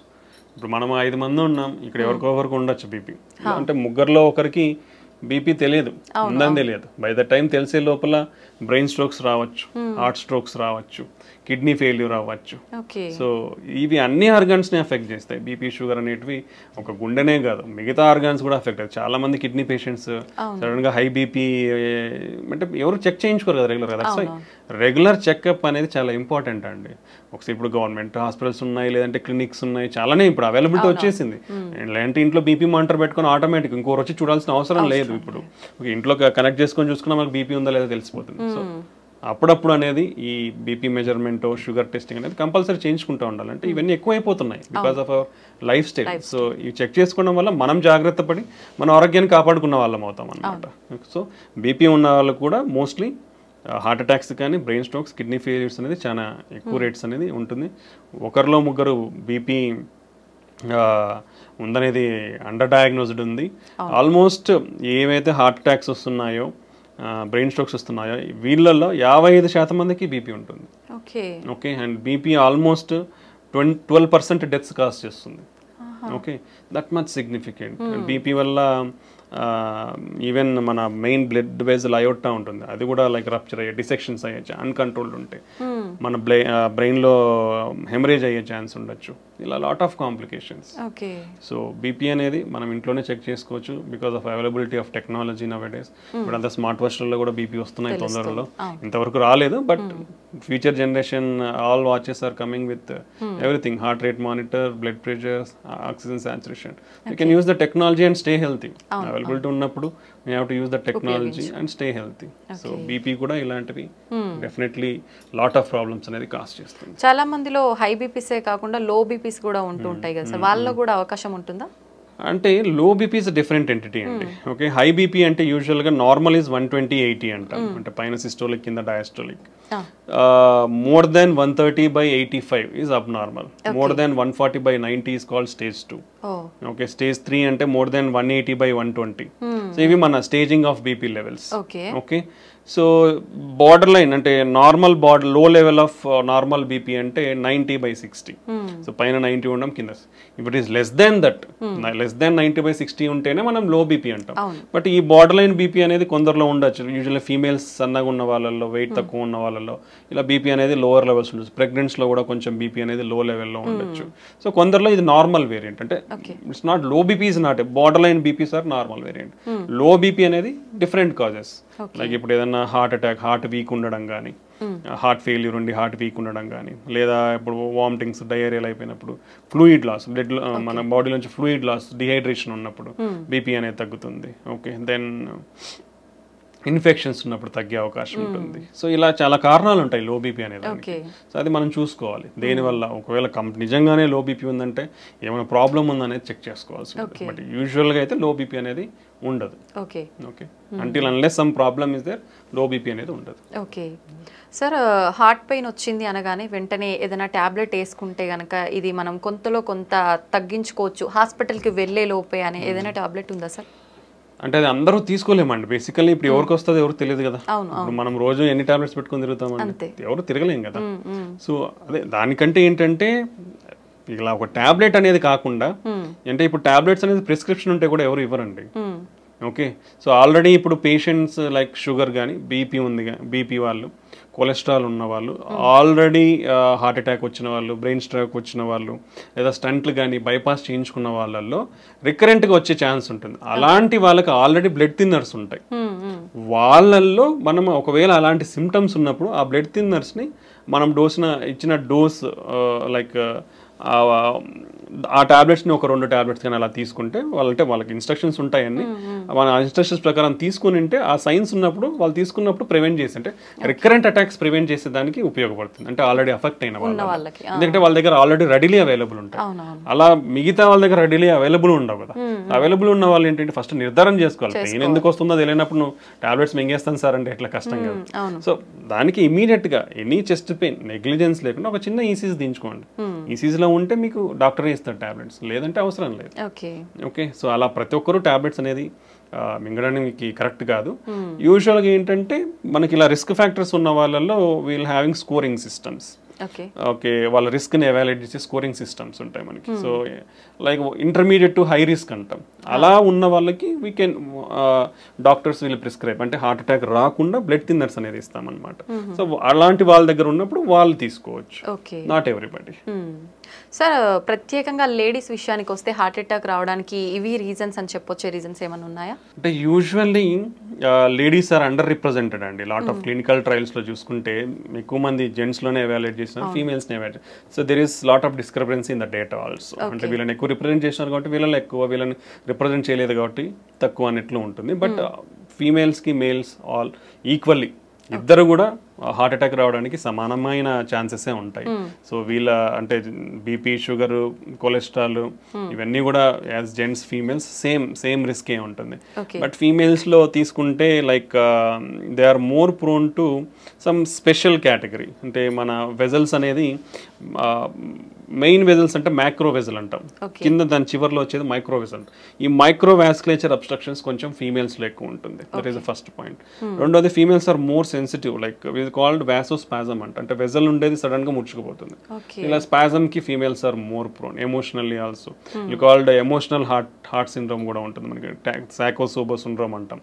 అంటే సడన్ ఎమోషనల్లీ అయినారనుకోండి సడన్ గా హార్ట్ అటాక్ లాగా ప్రజెంట్ అయ్యే ఛాన్స్ ఉంటుంది. అది more in females. And sometimes spontaneous coronary artery dissection అంటాం. అంటే మన బ్లడ్ వెజల్ సడన్ గా ఇట్లా కోత రావడం అనమాట. అలా కోత వచ్చినప్పుడు బ్లడ్ ఫ్లో తగ్గిపోతుంది, హార్ట్ అటాక్ లాగా ప్రజెంట్ అయ్యే ఛాన్స్ ఉంటుంది. సో అలా ఫీమేల్స్ లో కొంచెం ఎక్కువ వచ్చే అవకాశం ఉంటుంది. And then like post menopause hormonal disturbances వల్ల కూడా కొంచెం హార్మోనల్ చేంజెస్ అన్ని జరిగి కొంచెం హార్ట్ అటాక్స్ ఎక్కువ వచ్చే అవకాశం ఉండొచ్చు. And second thing under representation. నేను అదే చెప్పాను కదా, అంటే they are neglected a bit usually in the society. Previously, right now everything is changing, is going in a equality. ప్రీవియస్గా అంటే ఫ్యామిలీలో అయినా ఎవరైనా తీసుకుంటే ఫీమేల్స్లో ఒకవేళ ఏదైనా సిమ్టమ్స్ చెప్తే లైట్గా తీసుకునేవాళ్ళు.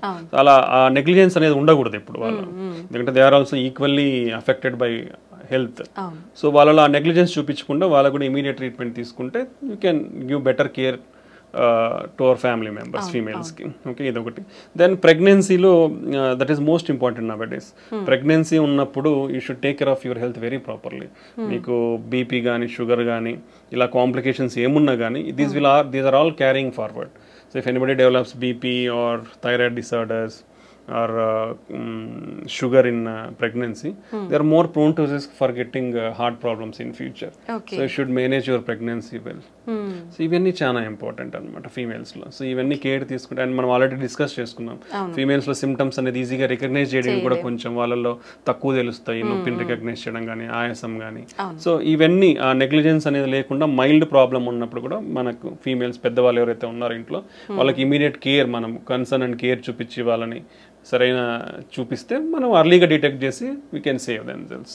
సో ఇవి మనకు మేల్స్కి ఫీమేల్స్కి మధ్య ఉన్న తేడాలు. Okay sir, once heart attack వచ్చిన వాళ్ళకి ఆఫ్టర్ ట్రీట్మెంట్ హెల్దీగా ఉన్నా మళ్ళీ వచ్చే అవకాశం ఎక్కువగా ఉంటుందంటారా? ఉండొచ్చండి. Once any problem like heart attack or brain stroke ఒకసారి వచ్చిన తర్వాత రికరెంట్ ఛాన్సెస్ డెఫినెట్లీ హై ఉంటాయి. ఓకే, సో హెల్తీగా అనేది చాలా కాంపోనెంట్స్ ఉంటాయి. మనం ఆల్రెడీ డిస్కస్ చేసుకునేది మన హెల్తీ ఫుడ్ ఉంటుంది, డైలీ ఎక్సర్సైజ్ ఉంటుంది, మనకు బీపీ షుగర్ ఎంత కంట్రోల్లో ఉన్నాయని ఉంటుంది, మనకి ఇచ్చిన మెడికేషన్స్ ఎంత కరెక్ట్గా వేసుకుంటున్నాం అనేది ఉంటుంది. So all these factors affect. ఈ ఫ్యాక్టర్స్ నుంచి ఒకటి డివియేట్ అయినా మనకు ఎక్కువ వచ్చే ఛాన్స్ ఉంటుంది. ఈవెన్ అన్కంట్రోలబుల్ న్యాచురల్ ప్రాసెస్ అండి. మనకు ఫ్యాట్ అక్యుములేషన్ అనేది న్యాచురల్ ప్రాసెస్. మనం మెడిసిన్స్ తీసుకున్నా కానీ కొందరిలో బికాస్ ఆఫ్ జెనెటిక్స్ ప్రోగ్రెస్ అయ్యే ఛాన్స్ ఉండొచ్చు.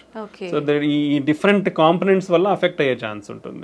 సో ఒకసారి హార్ట్ అటాక్ కానీ బ్రెయిన్ స్ట్రోక్ వచ్చిన వాళ్ళు డెఫినెట్లీ హై రిస్క్, మళ్ళీ వచ్చే ఛాన్సెస్ ఎక్కువే ఉంటుంది. కాబట్టి ఇంకొంచెం స్పెషల్ జాగ్రత్తలు తీసుకోవాలి. అంటే మెడికేషన్స్కి చాలా స్ట్రిక్ట్గా ఫాలో అవ్వాలి. రెగ్యులర్గా అట్లీస్ట్ కంట్రోల్ లెవెల్స్ చెక్ చేసుకోవాలి. బీపీ కానీ కొలెస్ట్రాల్ కానీ షుగర్ కానీ ఇవన్నీ at least 3rd monthly at least check చేసుకోవాలి. బీపీ షుగర్ ఉన్న వాళ్ళు బెటర్ ఇంట్లో బీపీ మానిటర్, షుగర్ మానిటర్ పెట్టుకొని daily you can check your BP or every 1 week you can check your sugars కంట్రోల్లో ఉంటే. సో ఇలాంటి జాగ్రత్తలు అన్నీ తీసుకుంటే మనం ఇవన్నీ అంటే medications, blood thinners, cholesterol lowering drugs, BP control drug, sugar control ఇవన్నీ టైమ్లీ తీసుకొని కరెక్ట్గా మెయింటైన్ చేసుకోగలిగితే రికరెంట్ అటాక్స్ అనేది మనం తగ్గించుకోవచ్చు కూడా. ఓకే సార్, హార్ట్ అటాక్ వచ్చిన వాళ్ళకి వేరే హెల్త్ ఇష్యూస్ ఎక్కువగా కూడా వస్తుంటాయి అని చెప్పి అంటుంటారు. నిజంగా అలా వచ్చే అవకాశం ఉంటుందా? అంటే ఇట్ డిపెండ్స్. అంటే depends on lot of risk factors. ఇప్పుడు హార్ట్ అటాక్ ఎందుకు వచ్చింది, బీపీనో షుగరో ఇంకోటి ఏదో ఉండదు. ఉన్నప్పుడు ఏమవుతుంది, వాళ్ళు ఒకసారి అఫెక్ట్ అయిన తర్వాత ఫర్దర్ ఆర్గన్స్ కూడా డ్యామేజ్ అయ్యే ఛాన్స్ ఉంటుంది. వీ డోంట్ అంటే మనం హార్ట్ అటాక్ సిమ్టమ్స్తో ప్రజెంట్ అనేది కాబట్టి we can treat that. But already అప్పటికే ఇప్పుడు కిడ్నీ డ్యామేజ్ అయి ఉండొచ్చు. సో వాళ్ళు కిడ్నీ ప్రాబ్లమ్స్లో ల్యాండ్ అయ్యే ఛాన్స్ ఉంటుంది. ఓకే, షుగర్ కానీ బీపీ ఉన్న వాళ్ళు వీళ్ళందరూ. లేదా ఒకసారి this is called vascular disease అనుకున్నాం. అంటే cholesterol accumulation in the blood vessels. ఇక్కడ అఫెక్ట్ అయినాయంటే బ్లడ్ వెజల్స్ ఎక్కడ వేరే చోట కూడా అఫెక్ట్ అయ్యింటారు. సో ఒకసారి హార్ట్ అటాక్ వచ్చిన వాళ్ళు ఫ్యూచర్లో బ్రెయిన్ స్ట్రోక్ కూడా వచ్చే అవకాశం ఎక్కువ ఉంటుంది, లేదా కాళ్ళల్లో బ్లాక్స్ వచ్చే అవకాశం ఉంటుంది. సో ఇలా అదర్ ప్రాబ్లమ్స్ కూడా వచ్చే అవకాశం ఎక్కువే ఉంటుంది అనమాట. దెన్ వాళ్ళ age and immunity levels, old age అనుకోండి, ఒకసారి హార్ట్ అటాక్ వచ్చినాక ఏజ్, ఇమ్యూనిటీ లెవెల్స్ని బట్టి ఇన్ఫెక్షన్స్ రావడం కానీ ఇలాంటివి కూడా ఉండే అవకాశం ఉండొచ్చు. ఒకసారి హార్ట్ కి సంబంధించిన సర్జరీ జరిగిన తర్వాత మళ్ళీ వాళ్ళు నార్మల్ లైఫ్ లీడ్ చేయొచ్చు అంటారా? డెఫినెట్లీ అండి. ఇప్పుడున్న latest technology and advancements and treatments so definitely normal life lead చేయొచ్చు. ఒకసారి హార్ట్ అటాక్ వచ్చింది, స్టంట్ పడిందంటే అయ్యో ఏదో అయిపోయింది ఇంకేం చేయలేమనేది ఎక్కడా లేదు. టెంపరీగా వాళ్ళు రికవర్ అయ్యేంత వరకు విల్ గివ్ సజెషన్స్. అంటే ఇప్పుడు ఒకసారి హార్ట్ అటాక్ వచ్చింది, స్టంట్స్ వేయించుకున్న తర్వాత ఒకేసారి పోయి నేను ఈ లిఫ్ట్ చేసే వర్క్స్ చేస్తాను, హెవీ వెయిట్స్ లిఫ్ట్ చేస్తాను అంటే అది is not good. Slow, that is called progressive rehabilitation. అంటే నిదానంగా ఇప్పుడు నేను వెళ్ళాను, బాగుంది, so I will just walk in the home for 1 week. ఇంట్లో కూడా అక్కడక్కడ తిరిగేది, ఇల్లు మొత్తం తిరుగుతాను. Second week I will go out for walking, 1 kilometer 2 kilometers walking వెళ్ళేస్తాను. నేను బాగున్నాను. నెక్స్ట్ 3rd week నుంచి you can go for 3-4 kilometers. After 1 month you can do routine activities if everything. So this call graded rehability. అంటే మన body కూడా మళ్ళీ acclimatise అవుతుంది ఆ వర్క్ అనేది. సో దెన్ దాంతోపాటు you have to control medication compliance. That is most medications అనేది రెగ్యులర్గా వాడాలి. ఇనిషియల్ స్టేజెస్లో కొన్ని ఎక్కువ మెడికేషన్స్ ఉంటాయండి హార్ట్ అటాక్ వచ్చిన తర్వాత, లేదా స్టంట్ వేయించుకున్న తర్వాత కానీ, బైపాస్ కానీ. బట్ స్లోగా పేషెంట్స్ కండిషన్ బట్టి, హార్ట్ ఫంక్షన్ ఇంప్రూవ్మెంట్ని బట్టి కూడా అవన్నీ అడ్జస్ట్ చేస్తూ వస్తాము. So after 1 year compulsory 1 blood thinner, cholesterol lowering drugs, మీ రిమైనింగ్ ఇష్యూస్ ఏమంటే అదొకటి కంటిన్యూ చేసుకుంటే they will stay happy. They can lead happily in normal life. ఇప్పుడున్న అడ్వాన్స్మెంట్ టెక్నాలజీతో ఎవ్రీథింగ్, ఓపెన్ హార్ట్ సర్జరీ లేకుండా కూడా ఫర్ ఎవ్రీథింగ్, బైపాస్ కూడా అవసరం లేకుండా చాలా కేసుల్లో కూడా స్టంట్స్ వేసుకోవచ్చు.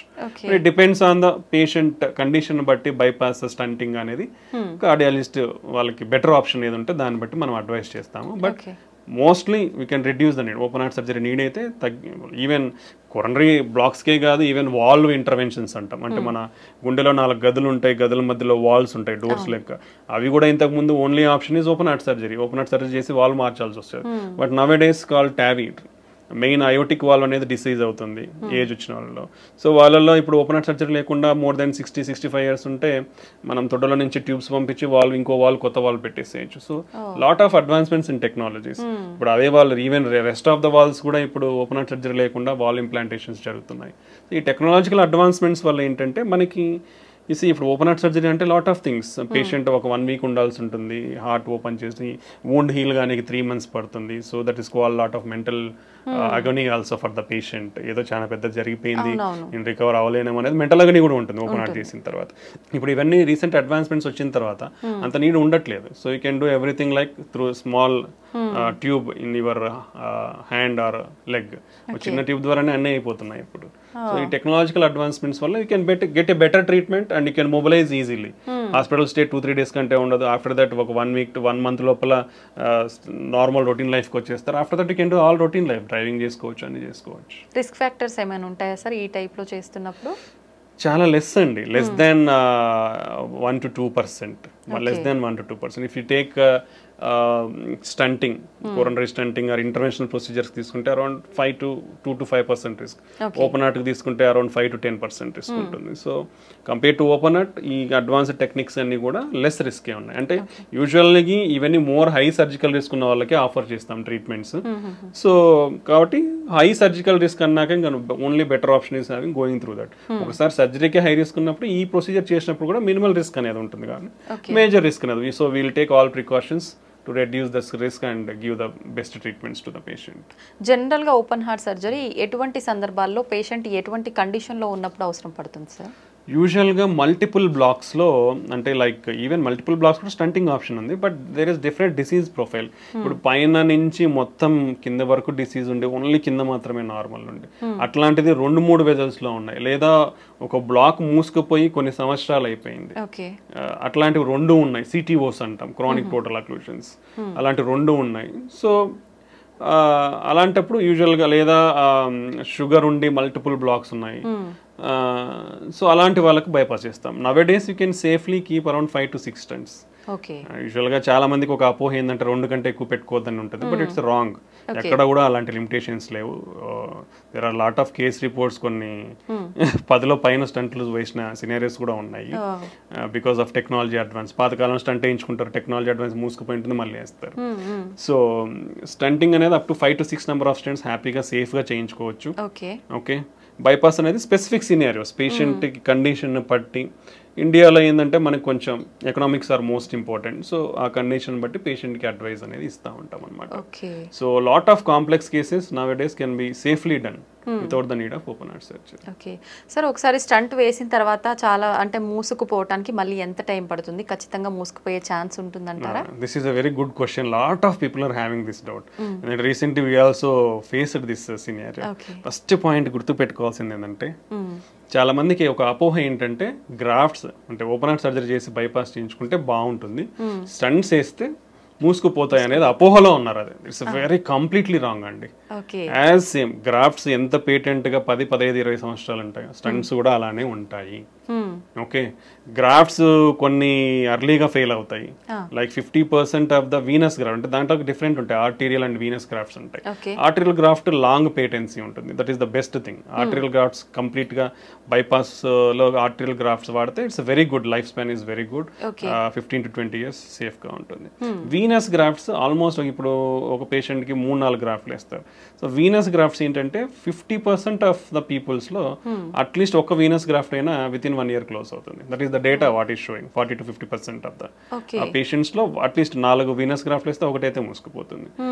ఓకే, బట్ మనకి అదే చెప్పాను కదా, ఇప్పుడున్న technology we are having image guided stunting అంటాం. ఓకే, దాంట్లో ఏంటంటే క్లియర్గా ఇప్పుడు ఇలా ఉంది, బ్లాక్ ఉంది, నేను ఒక చిన్న కెథటర్ని అంటే ఒక కెమెరాని పంపిస్తాను, చూసి ఈ వాల్లో ఏముంది, ఎంత కొవ్వు శాతం ఉంది, కొవ్వే ఉందా, ఫైబ్రస్ టిష్యూ అంటాం, లేదా సిమెంట్ కాల్షియం అంటాం, అంటే సిమెంట్ లాగా గట్టిగా ఉంటుంది అనమాట, కాల్షియం ఉందా, సో ఏముందని తెలుసుకోవచ్చు.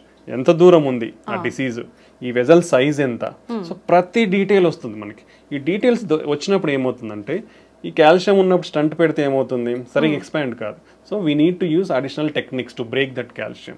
మనకు ఒక 4-5 టెక్నాలజీస్ ఉన్నాయి కాల్షియం బ్రేక్ చేయడానికి. సో ఆ కాల్షియం బ్రేక్ చేసిన తర్వాత నువ్వు స్టంట్ పెడితే ప్రాపర్గా ఎక్స్పాండ్ అవుతుంది. ఎక్స్పాండ్ అయిన తర్వాత కూడా ఆ స్టంట్ సరిగా కూర్చుందా లేదనేది మళ్ళీ కెమెరా పెట్టి చూస్తాము. ఓకే, సో అప్పుడు ఏం తెలుస్తుంది, స్టంట్ పెట్టినాక ఈ స్టంట్ అనేది ప్రాపర్గా ఇట్లా లేకుండా ప్రాపర్గా ఎక్స్పాండ్ అయిందా, ఈ గోడకు అంటే మన వెజల్ వాల్ గోడకు ఏదైతే ఉందో దానికి అతుక్కునిందా, లేదా ఈ స్టంట్ పెట్టినాక లోపల ఏమైనా కాంప్లికేషన్స్ ఉన్నాయా, కోసుకుపోవడం కానీ, టిష్యూ ప్రొలాప్స్ కానీ, రక్తం కట్టడం, అంటే everything we come to know. We are having some guidelines. ఇది స్టంట్ పెట్టిన తర్వాత ఈ ఏరియా అంటాం, ఈ ఏరియా ఒక గైడ్ లైన్, దీనికంటే ఇంత పైన ఉంటే మళ్ళీ మూసుకుపోయే ఛాన్స్ చాలా తక్కువ. సో ఈ పారామీటర్స్ అన్ని చెక్ చేస్తాం. చెక్ చేసినప్పుడు ఇఫ్ ఎవ్రీథింగ్ ఈస్ ఫిట్ 99% పేటెంట్గా ఉంటాయి, మూసుకుపోవు. Okay, so that is the advancement. Nowadays all guidelines, European కానీ అమెరికన్ గైడ్ లైన్స్ కానీ image guided stenting they are advising 100% image guided stenting. Okay but it comes added cost కాబట్టి, as already discussed, economics involvement ఉంది కాబట్టి it's very difficult to practise. But if you use in every case, definitely we can bring 100% results.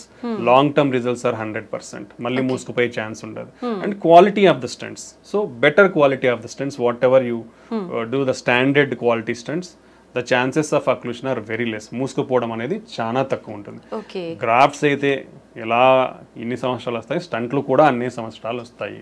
So స్టంట్లు ఏదో వేయించుకుంటే మూసుకుపోతాయనే అపోహలు అయితే ఎవరు ఉండద్దండి. ఇప్పుడున్న technologies and the better platforms. Previous గా స్టంట్స్ ఎలా ఉండేదంటే కొంచెం థిక్నెస్ ఉండేటివి, డిజైన్ ఉండేది, అంటే open cell closed cell design అంటాం, అంటే లింక్స్, ఇప్పుడు ఇట్లా లింక్స్ ఉంటాయి అనమాట, డిఫరెంట్ ప్యాటర్న్స్ ఉండేటి అనమాట. ఇవన్నీ టెక్నాలజీ చేంజ్ అయింది, థిక్నెస్ అనేది తగ్గింది, డ్రగ్ కోటెడ్ అనేది వచ్చింది, ఈ లింక్స్ అనేది డిఫరెంట్ లింక్ డిజైన్స్ వచ్చాయి for better seating in the vessel. So ఈ అన్ని టెక్నాలజీతో it's doing very good nowadays. So almost like more than 97-98% కంప్లీట్గా పేటెంట్ ఉంటాయి, మూసుకుపోవు. Only less chances, only 2-3% only మూసుకుపోయి, స్టిల్ లెస్, చాలా తక్కువ అది మూసుకుపోవడం. So stents are very good option and very safe procedure and very easy. Stent వేయించుకున్నాక 2వ రోజుకి డిశ్చార్జ్ అయిపోతాం, హ్యాపీగా పోతాం, హ్యాపీగా అన్ని పనులు చేసుకుంటాం. సో ఈ అపోహల నుంచి బయటకు రండి. ఇంత అడ్వాన్స్మెంట్స్ ఇంత ఉన్న తర్వాత ఓపెన్ హార్ట్ అనేది చాలా తక్కువ అవసరం పడుతుంది. బట్ డెఫినెట్లీ ఎవరికైతే ఇండికేటెడ్ ఉందో వాళ్ళకి ఆ ఆప్షన్ ఇస్తాము. But majority of the people we can do stenting and lot of technologies is there. ప్రతి వెజల్ని కూడా ఓపెన్ చేయొచ్చు ఇప్పుడున్న మనకున్న టెక్నాలజీ అయితే. So that is my advice. Okay sir, ఒకసారి స్టంట్ అయిన తర్వాత కానీ ఓపెన్ హార్ట్ సర్జరీ అయిన తర్వాత కానీ పేషెంట్ ఎన్ని మంత్స్కి ఒకసారి చెకప్ చేయించుకోవాల్సి ఉంటుంది?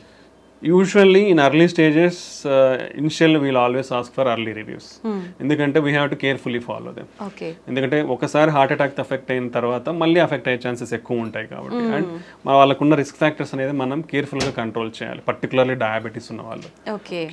ఇనిషియల్లీ ఎవ్రీ మంత్లీ రావడం చాలా మంచిది, సో దట్ మీకు మీ బీపీ కంట్రోల్ కానీ, షుగర్ కంట్రోల్ కానీ, కొలెస్ట్రాల్ కంట్రోల్ కానీ స్ట్రిక్ట్గా చేయడం వల్ల మీకు ఫ్యూచర్లో ప్రాబ్లమ్స్ లేకుండా ఉంటుంది. సో మీ హార్ట్ గిన ఒకవేళ హార్ట్ ఫంక్షన్ గిన వీక్ అయిందనుకోండి, ఎవ్రీ మంత్లీ చెక్ చేయించుకుంటే ఎంత ఇంప్రూవ్ అవుతుంది అనేది మనకు తెలుస్తుంది. సో వీల్ మినిమల్లీ 3 months వరకు చూస్తాం. 3 monthsలో ద ఇంప్రూవ్మెంట్ ఎంత వస్తుంది అది మాక్సిమం ఉంటుంది. Okay, after that minimal improvement ఉంటుంది. సో దాన్ని బట్టి ఫర్దర్ ట్రీట్మెంట్ ఆప్షన్స్ ఉంటాయి. ఇప్పుడు హార్ట్ ఫంక్షన్ అనేది లెస్ దెన్ 30-35% ఉందనుకోండి, even after 3 months of treatment with good medications, okay, అప్పుడు వాళ్ళకి ఐసీడీ అనేది ఉంటుంది, అంటే హార్ట్ వీక్ ఉన్న వాళ్ళు సడన్ గా చనిపోయే అవకాశాలు ఎక్కువ ఉంటాయి. సో అలాంటి వాళ్ళు ముందే, అంటే హార్ట్ రేట్ అబ్నార్మాలిటీస్ రాకముందే ఐసీడీ అనేది వేయించుకుంటే వాళ్ళు ఫ్యూచర్లో సడన్గా చనిపోయే ప్రమాదాల నుంచి కాపాడుకోవచ్చు అనమాట. సో ఇది చాలా ఇంపార్టెంట్. ఓకే, సో ఇలాంటివన్నీ మనకి కేర్ఫుల్ అబ్జర్వేషన్లో ఉంటేనే తెలుస్తాయి. ఇప్పుడు షుగర్ ఉన్న వాళ్ళు 3 monthsకి వచ్చారనుకోండి, అన్కంట్రోల్డ్ షుగర్ ఉంటే వేసిన స్టంట్లు కానీ, గ్రాఫ్ట్స్, బైపాస్ గ్రాఫ్ట్లు కానీ ఫెయిల్ అయిపోతాయి. ఇవన్నీ చాలా ఇంపార్టెంట్ కాబట్టి ఇనిషియల్గా around 3 to 6 months every monthly visit will help them. అంటే that also depends on the patient condition బట్టి, సిమ్టమ్స్ బట్టి డాక్టర్ అడ్వైస్ చేస్తారు. After that if the patient is good, every 2 months or 3 months they can follow. Okay, ప్రతి ఒక్కరు అంటే local availability ఉన్న వాళ్ళు నెల వస్తారు, బట్ బయట నుంచి ఊర్లో నుంచి వచ్చే వాళ్ళు నెల రావాలి అంటే వాళ్ళకి ఇబ్బందులు వాళ్ళకు ఉంటాయి. సో అలాంటి వాళ్ళు స్ట్రిక్ట్ గా కంట్రోల్లో పెట్టుకొని మంచిగా ఉంటే 2-3 monthsకి ఫాలో అవ్వచ్చు. లేదా అక్కడ దగ్గరలో ఉన్న డాక్టర్స్ ఉన్నా కానీ లోకల్ గా ఫాలో అవ్వచ్చు, స్పెషలిస్ట్ ఎవరైనా అవైలబిలిటీ ఉంటే. Okay, that is the advice. After that అంతా బాగుంది 1 సంవత్సరం వరకు అంటే yearly annual checkups compulsory. Okay, ఒక సంవత్సరానికి అంతా బాగుంది, హార్ట్ ఫంక్షన్ ఇంప్రూవ్ అయిపోయింది, రెగ్యులర్గా మందులు వాడుతున్నాడు, బీపీ, షుగర్, కొలెస్ట్రాల్ అన్ని కంట్రోల్లో ఉన్నాయి, తనకి ఏమి సిమ్టమ్స్ ఏం లేవు, ప్రాబ్లమ్స్ ఏం లేవు, they can do every 6 months or annual checkups. వాళ్ళకి అప్పుడు ఆ ఫర్దర్ రివ్యూలో you can identify if any problems is there, otherwise they can continue వాళ్ళ అవే మందులు వాడుకోవచ్చు అనమాట. ఓకే సార్, ఒకసారి స్టంట్ వేసి అది మూసుకుపోయిన తర్వాత మళ్ళీ స్టంట్ వేయటం అనేది రిస్క్తో కూడుకున్న పని అంటారా? Nice question. అసలుకి లైక్ గుడ్ క్వశ్చన్స్ మీరు అడుగుతున్నారు, ఎందుకంటే lot of people have to know all these things. ఒకసారి స్టంట్ వేసిన తర్వాత మళ్ళీ స్టంట్ అనేది వేయించుకోవచ్చు, it's not a problem. Even second time fail అయినాక థర్డ్ టైం కూడా వేయించుకోవచ్చు. Up to 3 maximum levels there is a chance. Now we are having latest technology called drug coated balloons. And it's like previous technology but refined now came with very refinement and good clinical ట్రయల్స్తో వచ్చి it showing promising results call drug coated balloon. అంటే stent అవసరం లేకుండా మనము మందు పూసిన బెలూన్ని తీసుకొని పోయి ఎక్కడైతే బ్లాక్ ఉందో అంటే దాన్ని ఫస్ట్ ఏదైతే బ్లాక్ ఉందో దాన్ని ఓపెన్ చేస్తాం, నీట్గా వెజల్ సైజ్ ఎంత సైజ్ ఉందో ఆ సైజ్కి మనం దాన్ని ఓపెన్ చేస్తాం. ఓపెన్ చేసిన తర్వాత స్టంట్ పెట్టకుండా మనం ఆ డ్రగ్ కోటెడ్ బెలూన్ని తీసుకొని పోయిస్తే ఆ డ్రగ్ కోటెడ్ బెలూన్ని ఎక్కడైతే నేరో అయిందో అక్కడ పెట్టినప్పుడు ఆ బెలూన్ మీద ఉండే డ్రగ్ మొత్తం వెజల్లోకి అంతా అబ్జర్వ్ అయ్యి అక్కడ మళ్ళీ బ్లాక్ రాకుండా ప్రివెంట్ చేస్తుంది అనమాట. సో ఇది అడ్వాన్స్మెంట్. సో ఈ డ్రగ్ కోటెడ్ బెలూన్ అడ్వాన్స్మెంట్స్తో ఆల్మోస్ట్ లైక్ ఇప్పుడు స్టంట్ బ్లాక్ అయిందనుకోండి, వీళ్ళు ఓపెన్ అంటే మనం ఎందుకు బ్లాక్ అయింది అనేది అనలైజ్ చేస్తాం first. That is the advantage of imaging. దాన్ని ఓసిటీ ఇమేజింగ్ అంటాం. ఆ ఓసిటీ ఇమేజింగ్తో ఎందుకు అంటే నియోఆథ్రో అంటే మళ్ళీ కొలెస్ట్రాల్ పేరుకుపోయిందా, లేదంటే స్టంట్ ఎక్స్పాండ్ కాలేదా ప్రాపర్గా, లేదంటే స్టంట్ ఫ్రాక్చర్ ఏమన్నా ఉందా, స్టంట్ వాల్కి సరిగా అతుక్కోలేదా, ఈ ఫ్యాక్టర్స్ అన్ని మనం అనలైజ్ చేస్తాం ఇమేజింగ్ ద్వారా. సో మనకి దేని వల్ల అని తెలిసినప్పుడు we can take a proper decision. So అలాంటి సమయంలో ఇప్పుడు సరిగా ఎక్స్పాండ్ కాలేదో లేదంటే సరిగా అతుక్కోలేదు అనుకోండి, ఓపెన్ చేసి ప్రాపర్గా డైలేట్ చేసి డ్రగ్ కోటెడ్ బెలూన్ పెడితే ఫ్యూచర్లో మళ్ళీ బ్లాక్ ఉండదు. లేదు ప్రాపర్గా ఎక్స్పాన్షన్ అయింది, వెజల్ వాల్కి అతుక్కుంది, స్టంట్ లోపల మళ్ళీ కొవ్వు పేరుకుపోయి మళ్ళీ బ్లాక్ వచ్చింది అనుకోండి, then we will do depends on the characteristics of the plaque. ప్రాపర్గా ఎక్స్పాన్షన్ అయింది, no major issues, plaque and cholesterol burden అంత లేదు అనుకుంటే డ్రగ్ కోటెడ్ బెలూన్ వాడచ్చు. లేదు చాలా బర్డన్ ఉంది, టఫ్ లీజన్ ఉంది, స్టంట్ కంపల్సరీ అంటే స్టంట్ మళ్ళీ పెట్టచ్చు. So 2 to 3 times or 4 times we can use drug coated balloon technology and stenting. So multiple times block అయినా వర్రీ అవ్వాల్సిన అవసరం లేదు. చాలా మంది వర్రీ అవుతున్నారు. ఇండియా అది ఐ ఆల్వేస్ టెల్ యూ, అంటే మన దేశంలో ఎకనామిక్స్ అనేది చాలా ఇంపార్టెంట్ అండి, బికాస్ ఇన్సూరెన్స్ అనేది చాలా తక్కువగా ఉంటుంది. That's why insurances are compulsory to face all these problems. ఎందుకంటే మనకున్న లైఫ్ స్టైల్కి we don't know what problems will get. Everybody, అంటే not only general public, everybody, even educated uneducated అందరికి కూడా ఇన్సూరెన్స్ అనేది compulsory. Because prices whatever you see prices are increasing every year. మనకు health care అనే కాదు, అన్ని prices పెరుగుతున్నప్పుడు health కేర్లో కూడా పెరుగుతాయి. So if you want to deal with rising prices, insurance is a compulsory thing. So మనకి economics అన్ని ఉంటాయి కాబట్టి it's very difficult some decisions. So but ఒకసారి స్టంట్ బ్లాక్ అయిన తర్వాత డెఫినెట్లీ ఇంకోసారి స్టంట్ వేయించుకోవచ్చు, లేదా డ్రగ్ కోటెడ్ బెలూన్ వాడుకోవచ్చు.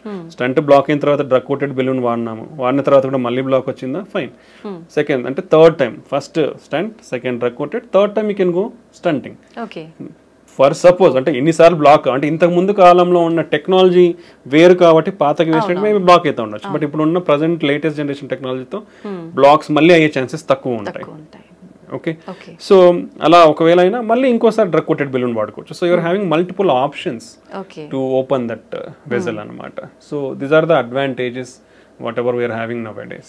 ఓకే సార్, జనరల్గా మనం ఎలాంటి చిన్న చిన్న ఆపరేషన్స్ చేసినా కూడా కాంప్లికేషన్స్ అయితే కంపల్సరీ. ఇంత పెద్ద సర్జరీ, హార్టే మనకు మెయిన్. ఇలాంటి సర్జరీ చేసినప్పుడు ఖచ్చితంగా కాంప్లికేషన్స్ వస్తాయి. Very good. ఎక్కువ ఎలాంటి కాంప్లికేషన్స్ వస్తాయి? అసలు మీరు అడిగే క్వశ్చన్ ఎక్సలెంట్ చెప్తున్నాను. నిజంగా ఇంతవరకు నేను చాలా ఇంటర్వ్యూస్ ఇచ్చాను, nobody has thought about it. ఎందుకంటే lot of practical scenarios if you see, మీరు అనేది అందరూ అలా ఆలోచిస్తే చాలా మంచిది. Because the doctor always try to give the best result. Our first goal is to make the patient live long. ఒక మనిషి ఏదైనా ప్రాబ్లంతో వస్తే డాక్టర్ ఈ మనిషికి ఏ వైద్యంతో ప్రొలాంగ్ చేయగలం life. Okay, nobody can give, we are not gods to give life up to 80 years. We can prolong your life by giving good treatment. Okay, so any procedure అంటే మీరు చిన్న ఇక్కడ ఏదో కాలికి సర్జరీ చేసినా, లేదా చేతికి చేసినా, చిన్న పొట్టకి సర్జరీ చేసినా, ఓకే, చిన్న ముక్కు సర్జరీ చేసినా రిస్క్ ఉంది, కంటి సర్జరీ చేసినా రిస్క్ ఉంది. బట్ హార్ట్ అనేది ఎంత వైటల్ ఆర్గన్ అంటే నీ బాడీ మొత్తానికి పంప్ చేస్తుంది హార్ట్. సో నువ్వు ఆ హార్ట్ తో డీల్ చేసినప్పుడు lot of complications will happen. Okay, చాలా కాంప్లికేషన్స్ ఉంటాయి. If you take the studies, మనకున్న డేటాని తీసుకుంటే ఇండియన్స్ ఒక 10 years హార్ట్ అటాక్ వస్తుంది ముందర. ఓకే, 30 నుంచి 35 సంవత్సరాల తర్వాత మన ఇప్పుడున్న జనరేషన్లో రిస్క్ ఫ్యాక్టర్స్ ఉన్నది. If you compare previously some years back, ఇప్పుడు మన రిస్క్ ఫ్యాక్టర్స్ అనేది అసలు కంటిన్యూస్ రైజింగ్ ట్రెండ్లో ఉన్నాయి. అంటే అంత ఫాస్ట్గా పెరుగుతున్నాయి.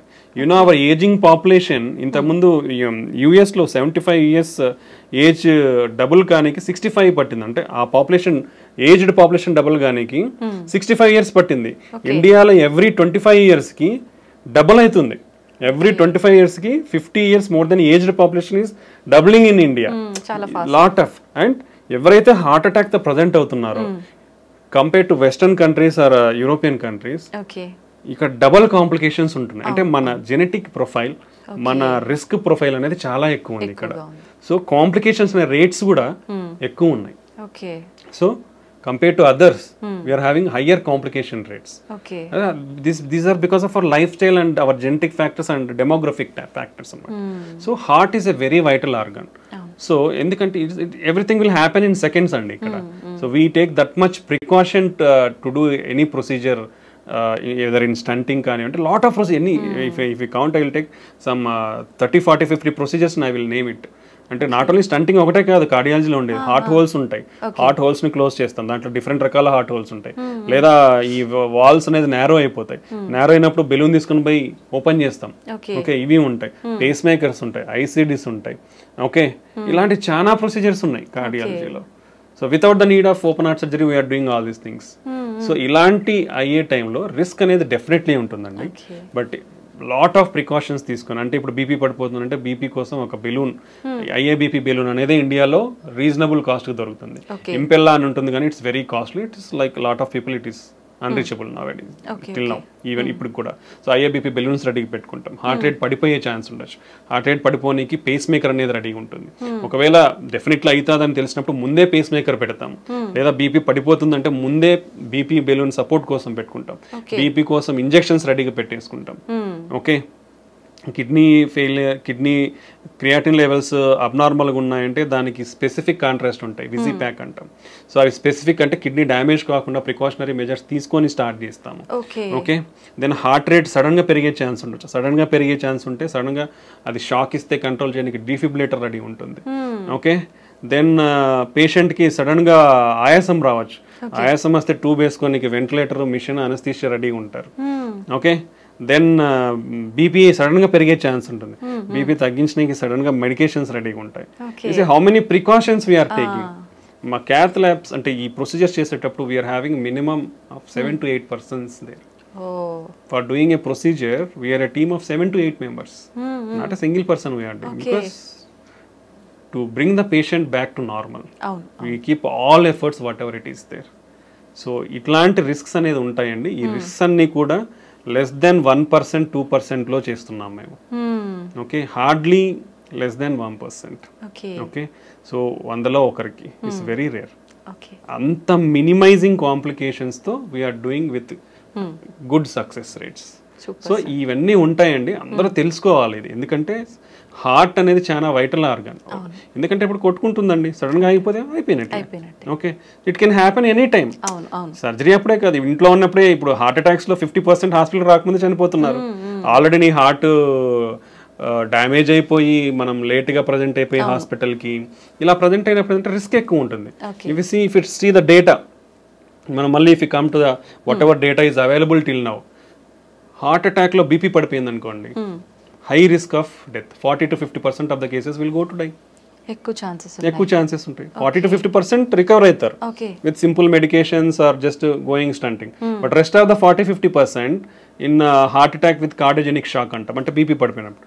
In rest of the 40 to 50%, around 75 to 80% are going to die whatever the treatment you give. That is the risk profile in heart attack. So ఎప్పుడైనా హార్ట్ ఇంటర్వెన్షన్స్ ని ఆ విధంగా చూడండి, అన్ని తెలుసుకోండి. అంటే always we explain the patient before taking any surgery. I think this is a platform I am getting. I just want to tell the people, అంటే అందరికి అర్థం అవ్వాలి అంటే ఎంత రిస్క్ ఉంటుంది హార్ట్ సర్జరీలలో కానీ, హార్ట్ స్టంటింగ్లలో కానీ. స్టంటింగ్ అనేది రియర్లీ అంటే వెరీ లెస్ కాంప్లికేటెడ్ ప్రొసీజర్స్ లాగానే we are doing very good results, we are giving good results. But still some risk will be there. మనము చిన్న కాలో ఏ చిన్న ముక్కు సర్జరీ చేయించుకున్నా రిస్క్ చెప్తా ఉన్నారు.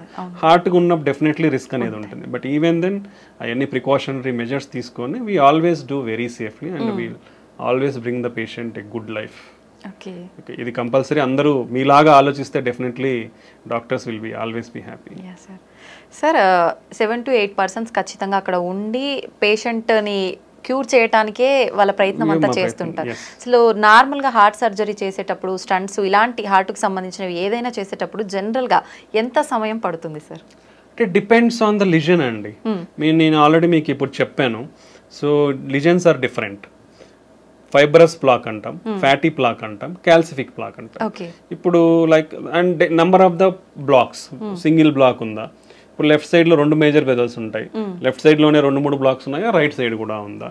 ఓకే, ఇప్పుడు 3 బ్లాక్స్ ఉన్నాయి. ఇప్పుడు సింపుల్ లిజన్స్ అనుకోండి, it may take around 1 hour or 1 hour, 1.5 hours. If like calcium lesions, we need to use additional treatments like the calcium ki we will call as rotational atherectomy అంటాం.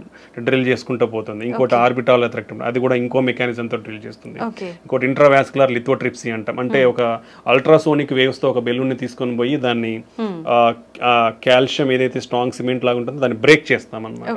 అదొక methodology ఉంది. So ఇలాంటి additional techniques లేదా image guiding అనేది వాడినప్పుడు కానీ so ఇలాంటి టైంలో it may take longer time, sometimes 3 to 4 hours.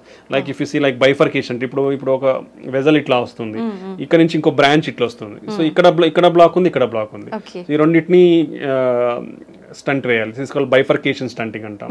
ఇంకోటి లెఫ్ట్ మెయిన్ వెజల్ స్టంటింగ్ అంటాం. అంటే main vessel it will supply almost like 70% of the blood supply to the heart. Okay, అలాంటి scenario. లేదంటే క్రానిక్ టోటల్ అక్లూజన్స్ అని చెప్పాను, CTOs అంటాం. అంటే అది మూసుకుపోయి more than 3 months to 1 year or sometimes 7 years or 10 years కూడా అయి ఉండొచ్చు. బట్ పేషెంట్కి తెలియదు ఒక్కొక్కసారి because of probably some protective phenomenon will be there. Definitely there are some protective phenomena in our heart. అంటే ఇప్పుడు రైట్ సైడ్ ప్రాబ్లీ మూసుకుపోయింది అనుకోండి. ఇప్పుడు ఇదంతా వెజల్, ఇక్కడ నుంచి బ్లడ్ వెజల్ ఉంది, ఇక్కడ మూసుకుపోయింది, ఇక్కడ నుంచి బ్లడ్ సప్లై రాదు. సో లెఫ్ట్ సిస్టమ్ నుంచి వస్తుంది మనకి. సో లెఫ్ట్ సిస్టమ్ నుంచి ఇక్కడ వరకు వస్తుంది. So that is a protective mechanism. So initial stages లో మూసుకుపోయిన ప్రొటెక్టివ్ మెకానిజం ఉండడం వల్ల దానికి పెద్ద సిమ్టమ్స్ తెలియవు. బట్ ఆన్ లాంగ్ టర్మ్ ఇటుపక్క కూడా బ్లాక్ ఏర్పడింది, అప్పుడు తనకి బ్లడ్ సప్లై అనేది తగ్గుతుంది కాబట్టి సిమ్టమ్స్ అనేది మేనిఫెస్ట్ అవుతాయి. సో ఇలాంటి లీజన్స్ ట్రీట్ చేసినప్పుడు 3 to 4 hours అనేది పడుతుంది. ఓకే సార్, చాలా మందిలో ఎక్కువగా వింటుంటాం ఎర్లీ మార్నింగ్స్ టైంలో నిద్రలో ఉన్నప్పుడు మాత్రమే హార్ట్ అటాక్స్ వస్తుంటాయి అని చెప్పి. ఎందుకని ఆ టైంలోనే ఎక్కువగా జరుగుతూ ఉంటుంది సార్? ఆ టైంలోనే వస్తాయి అనేది ఏం లేదు, any time can come, depends on our lot of hormonal influences and physical and environmental factors. But mostly morning there are some hormonal changes will be there that will contribute to heart attacks in the morning times లో కొంచెం ఎక్కువ ఉండే అవకాశం.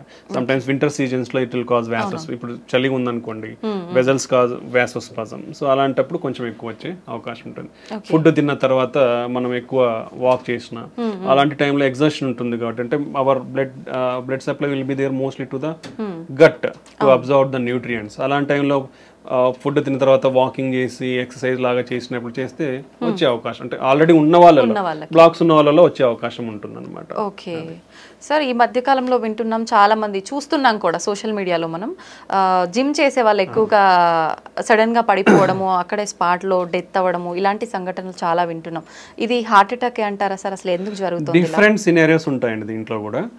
Like if you speak like athletes, sudden death in athletes అనే ఒక topic ఉంటుంది. So ఏంటంటే వాళ్ళలో కొన్ని underline structural abnormalities of the heart ఉండొచ్చు, బికాస్ ఆఫ్ వాళ్ళు చెక్ చేయించుకొని ఉండొచ్చు.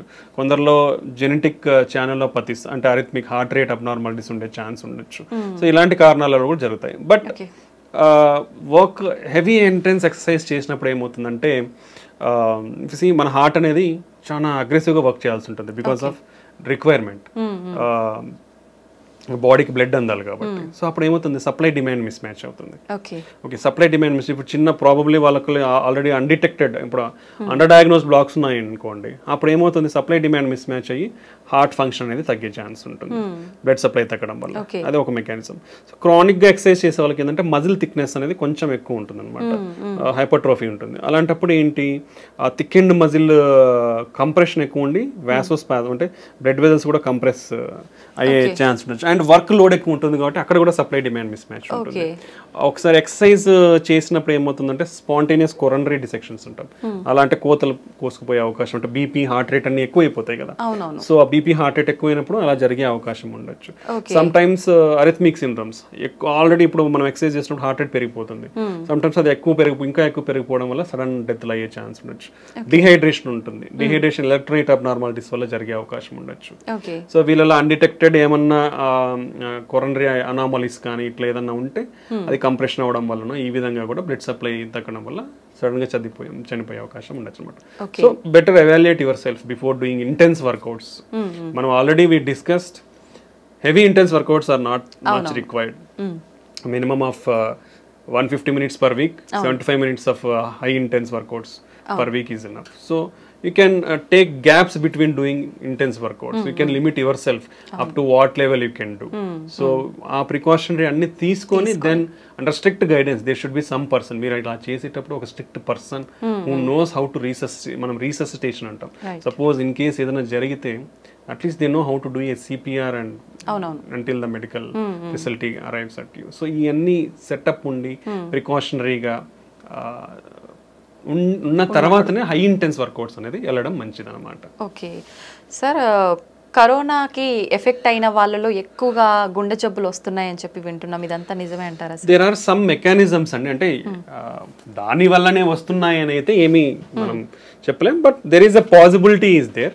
సో కోవిడ్ అనేది ఒక inflammatory disease, okay, basically, and microvascular disease అనేది కూడా అంటాం, microvascular inflammatory disease. So post COVID అంటే కోవిడ్ తర్వాత కూడా ఈ ఇన్ఫ్లమేషన్ కానీ ఇమ్యూనిటీ డిస్రెగ్యులేషన్ అనేది కొంచెం ఉంటుంది. వాట్ ఎవర్ ద మనకి స్టడీస్లో మెకానిజమ్స్, ప్రపోజ్డ్ మెకానిజమ్స్, అలానే సమ్ అనటామిక్ డిస్టర్బెన్స్ అంటే మన సింపెథటిక్ యాక్టివిటీ, పారాసింపెథటిక్ యాక్టివిటీ, రెండు సిస్టమ్స్ ఉంటాయి మనకి. అటోనామిక్స్ అంటే మన బ్లడ్ ప్రెషర్ని, హార్ట్ రేట్ని కంట్రోల్, బ్లడ్ వాల్యూమ్ని కంట్రోల్ చేసే సిస్టమ్స్ ఉన్నాయి. సో ఆ ఇంబ్యాలెన్స్ కూడా ఉందన్నమాట. సో అండ్ ఈ ఇన్ఫ్లమేషన్ వల్ల ఏమవుతుందంటే మన వెజల్ డ్యామేజ్ అవుతుంటుంది, కొంచెం more prone to thrombotic risk ఉంది. సో ఈ అండర్లయింగ్ మెకానిజమ్స్ వల్ల కోవిడ్ తర్వాత కూడా కొంచెం, అంటే పర్టికులర్లీ ఈ రిస్క్ కూడా ఎవరిలో ఎక్కువ ఉంటుందంటే రిస్క్ ఫ్యాక్టర్స్ ఉన్న వాళ్ళలో, already sugar, BP, cholesterol problem, kidney problems, old age ఉన్న వాళ్ళు, ఆల్రెడీ హెల్త్ ఇష్యూస్ ఉన్న వాళ్ళలో కొంచెం ఇవి ఎక్కువగా చూపిస్తా ఉందన్నమాట. అదర్వైజ్ రెస్ట్ ఆఫ్ ద పీపుల్లో అంత ఎఫెక్ట్స్ మనకి, ఇలాంటి వాళ్ళలో కొంచెం ఎఫెక్ట్స్ ఉండే అవకాశం అయితే ఉంటుందన్నమాట. సో పోస్ట్ కోవిడ్ ఈ విధంగా జరిగే అవకాశం కనిపిస్తా ఉంది. ఓకే సార్, వంశ పారంపర్యంగా కూడా మనకు జెనెటిక్స్ ని బట్టి హార్ట్ అటాక్ వచ్చే ఛాన్స్ ఉంటుందని అయితే వింటున్నాం. ఎంత వరకు వచ్చే అవకాశం ఉంటుంది సార్? ఎంత శాతం? 1.5 to 2 fold రిస్క్ ఉందండి, అంటే 2 రెట్లు ఎక్కువ ఉంది. పర్టికులర్లీ హార్ట్ అటాక్ ఇంట్లో వాళ్ళకి లెస్ దాన్ 50 to 55 years లోపల మన ఇంట్లో వాళ్ళకి ఎవరికన్నా హార్ట్ అటాక్ వచ్చింది అనుకోండి, 2 రెట్లు ఎక్కువ మనం రిస్క్ లో ఉన్నట్లే. Okay, so lot of people are recognizing that thing. ఫ్యామిలీలో చాలా మంది కూడా మేము చూస్తుంటాం ప్రాక్టీస్లో, they will come and regularly check themselves. So compulsory definitely genetic factories అనేది చాలా ఇంపార్టెంట్ అండి. సో 2 times రిస్క్ అనేది ఉంటుంది. సో కాబట్టి పర్టికులర్లీ ఇలాంటి సంఘటనలు ఇంట్లో ఎవరికైనా జరిగితే యంగ్స్టర్స్, ఫ్యామిలీలో ఉన్న యంగ్స్టర్స్ అందరూ కూడా చాలా కాషియస్గా ఉండాలి. రెగ్యులర్ చెకప్స్ అనేది కంపల్సరీ చేయించుకోవాలి. ఓకే, జెనెటిక్ కాంపోనెంట్ ఉంటుంది కాబట్టి హెల్తీ లైఫ్ స్టైల్ ఫాలో అవ్వాలి, రెగ్యులర్ ఎక్సర్సైజ్ చేయాలి. సో అండ్ ఒకవేళ ఈ వీళ్ళల్లో ఎవరికైనా రిస్క్, ఇప్పుడు హార్ట్ అటాక్లో ఇట్లా జరిగిన వాళ్ళకి బీపీ, షుగర్లు కూడా ఉండే అవకాశం ఉంటుంది ఇంట్లో. సో డెఫినెట్లీ అవన్నీ కూడా కంట్రోల్లో పెట్టుకోవాలి. ఈ జాగ్రత్తలు తీసుకుంటే మనం కొంచెం రిస్క్ను తగ్గించుకునే వాళ్ళం అవుతాం. ఓకే సార్, చాలా మంది పిల్లలు బై బర్తే హార్ట్లో హోల్ ఉందని చెప్పి రకరకాల హార్ట్ ప్రాబ్లమ్స్ గురించి వింటుంటాం. ఇవన్నీ జెనెటిక్సే అంటారా, వేరే ఇంకేదైనా రీజన్స్ ఉంటాయంటారా? మెయిన్ థింగ్ ఈజ్ జెనెటిక్స్ అండి. హార్ట్ హోల్స్ అనేది నిజంగా చెప్పాలంటే it's a good treatable disease. అది ఉంటే lot of the kids will get definite good treatment. But అది కాకుండా కాంప్లెక్స్ కంజెనిటల్ హార్ట్ డిసీజెస్ అంటాం. These are very difficult to treat. అంటే surgeries available, but they have to be long-term problems will be there in those type of complex congenital heart defects lo. Okay, primary thing genetics kaakunda second thing manam chuste maternal health is important. That is the most one of the most reason to consider. Andike lot of governments had concentrated on maternal health also. So వాళ్ళకి good nutrition is important. And మనం already discuss చేసుకున్నాం, వీళ్ళకి BP, sugar ఇవన్నీ కూడా develop కాకుండా ఉంటే they will give healthy, particularly infections, maternal infections కానీ, maternal drug abuse, maternal smoking, alcohol, drugs కానీ ఇవన్నీ ఉండకూడదు యూజువల్గా. ఓల్డ్ జనరేషన్లో అయితే లేవు, న్యూ జనరేషన్ మనకు తెలియదు. సో ఇవన్నీ డ్రగ్స్ ఎఫెక్ట్స్ కానీ, దెన్ ఈవెన్ సమ్ మెడికేషన్స్లో కూడా in pregnancy ante there are lot of limitations to give some medications. So we will avoid completely some medications in pregnancy. Okay, so there are specific drugs to be given. Avanni monitor cheskoni istam anamata, that every physician or doctors will follow all those things to avoid these complications and infections rakunda. They have to maintain their health well, and their nutrition is most important. And baby birth kuda first 1000 days of baby birth is most important. So they should compulsorily get the breastfeed. Always that is the most healthy diet for the newborn babies. So compulsory every woman should take initiative in breastfeed their babies. And nutrition, after that nutrition of the kids is most important.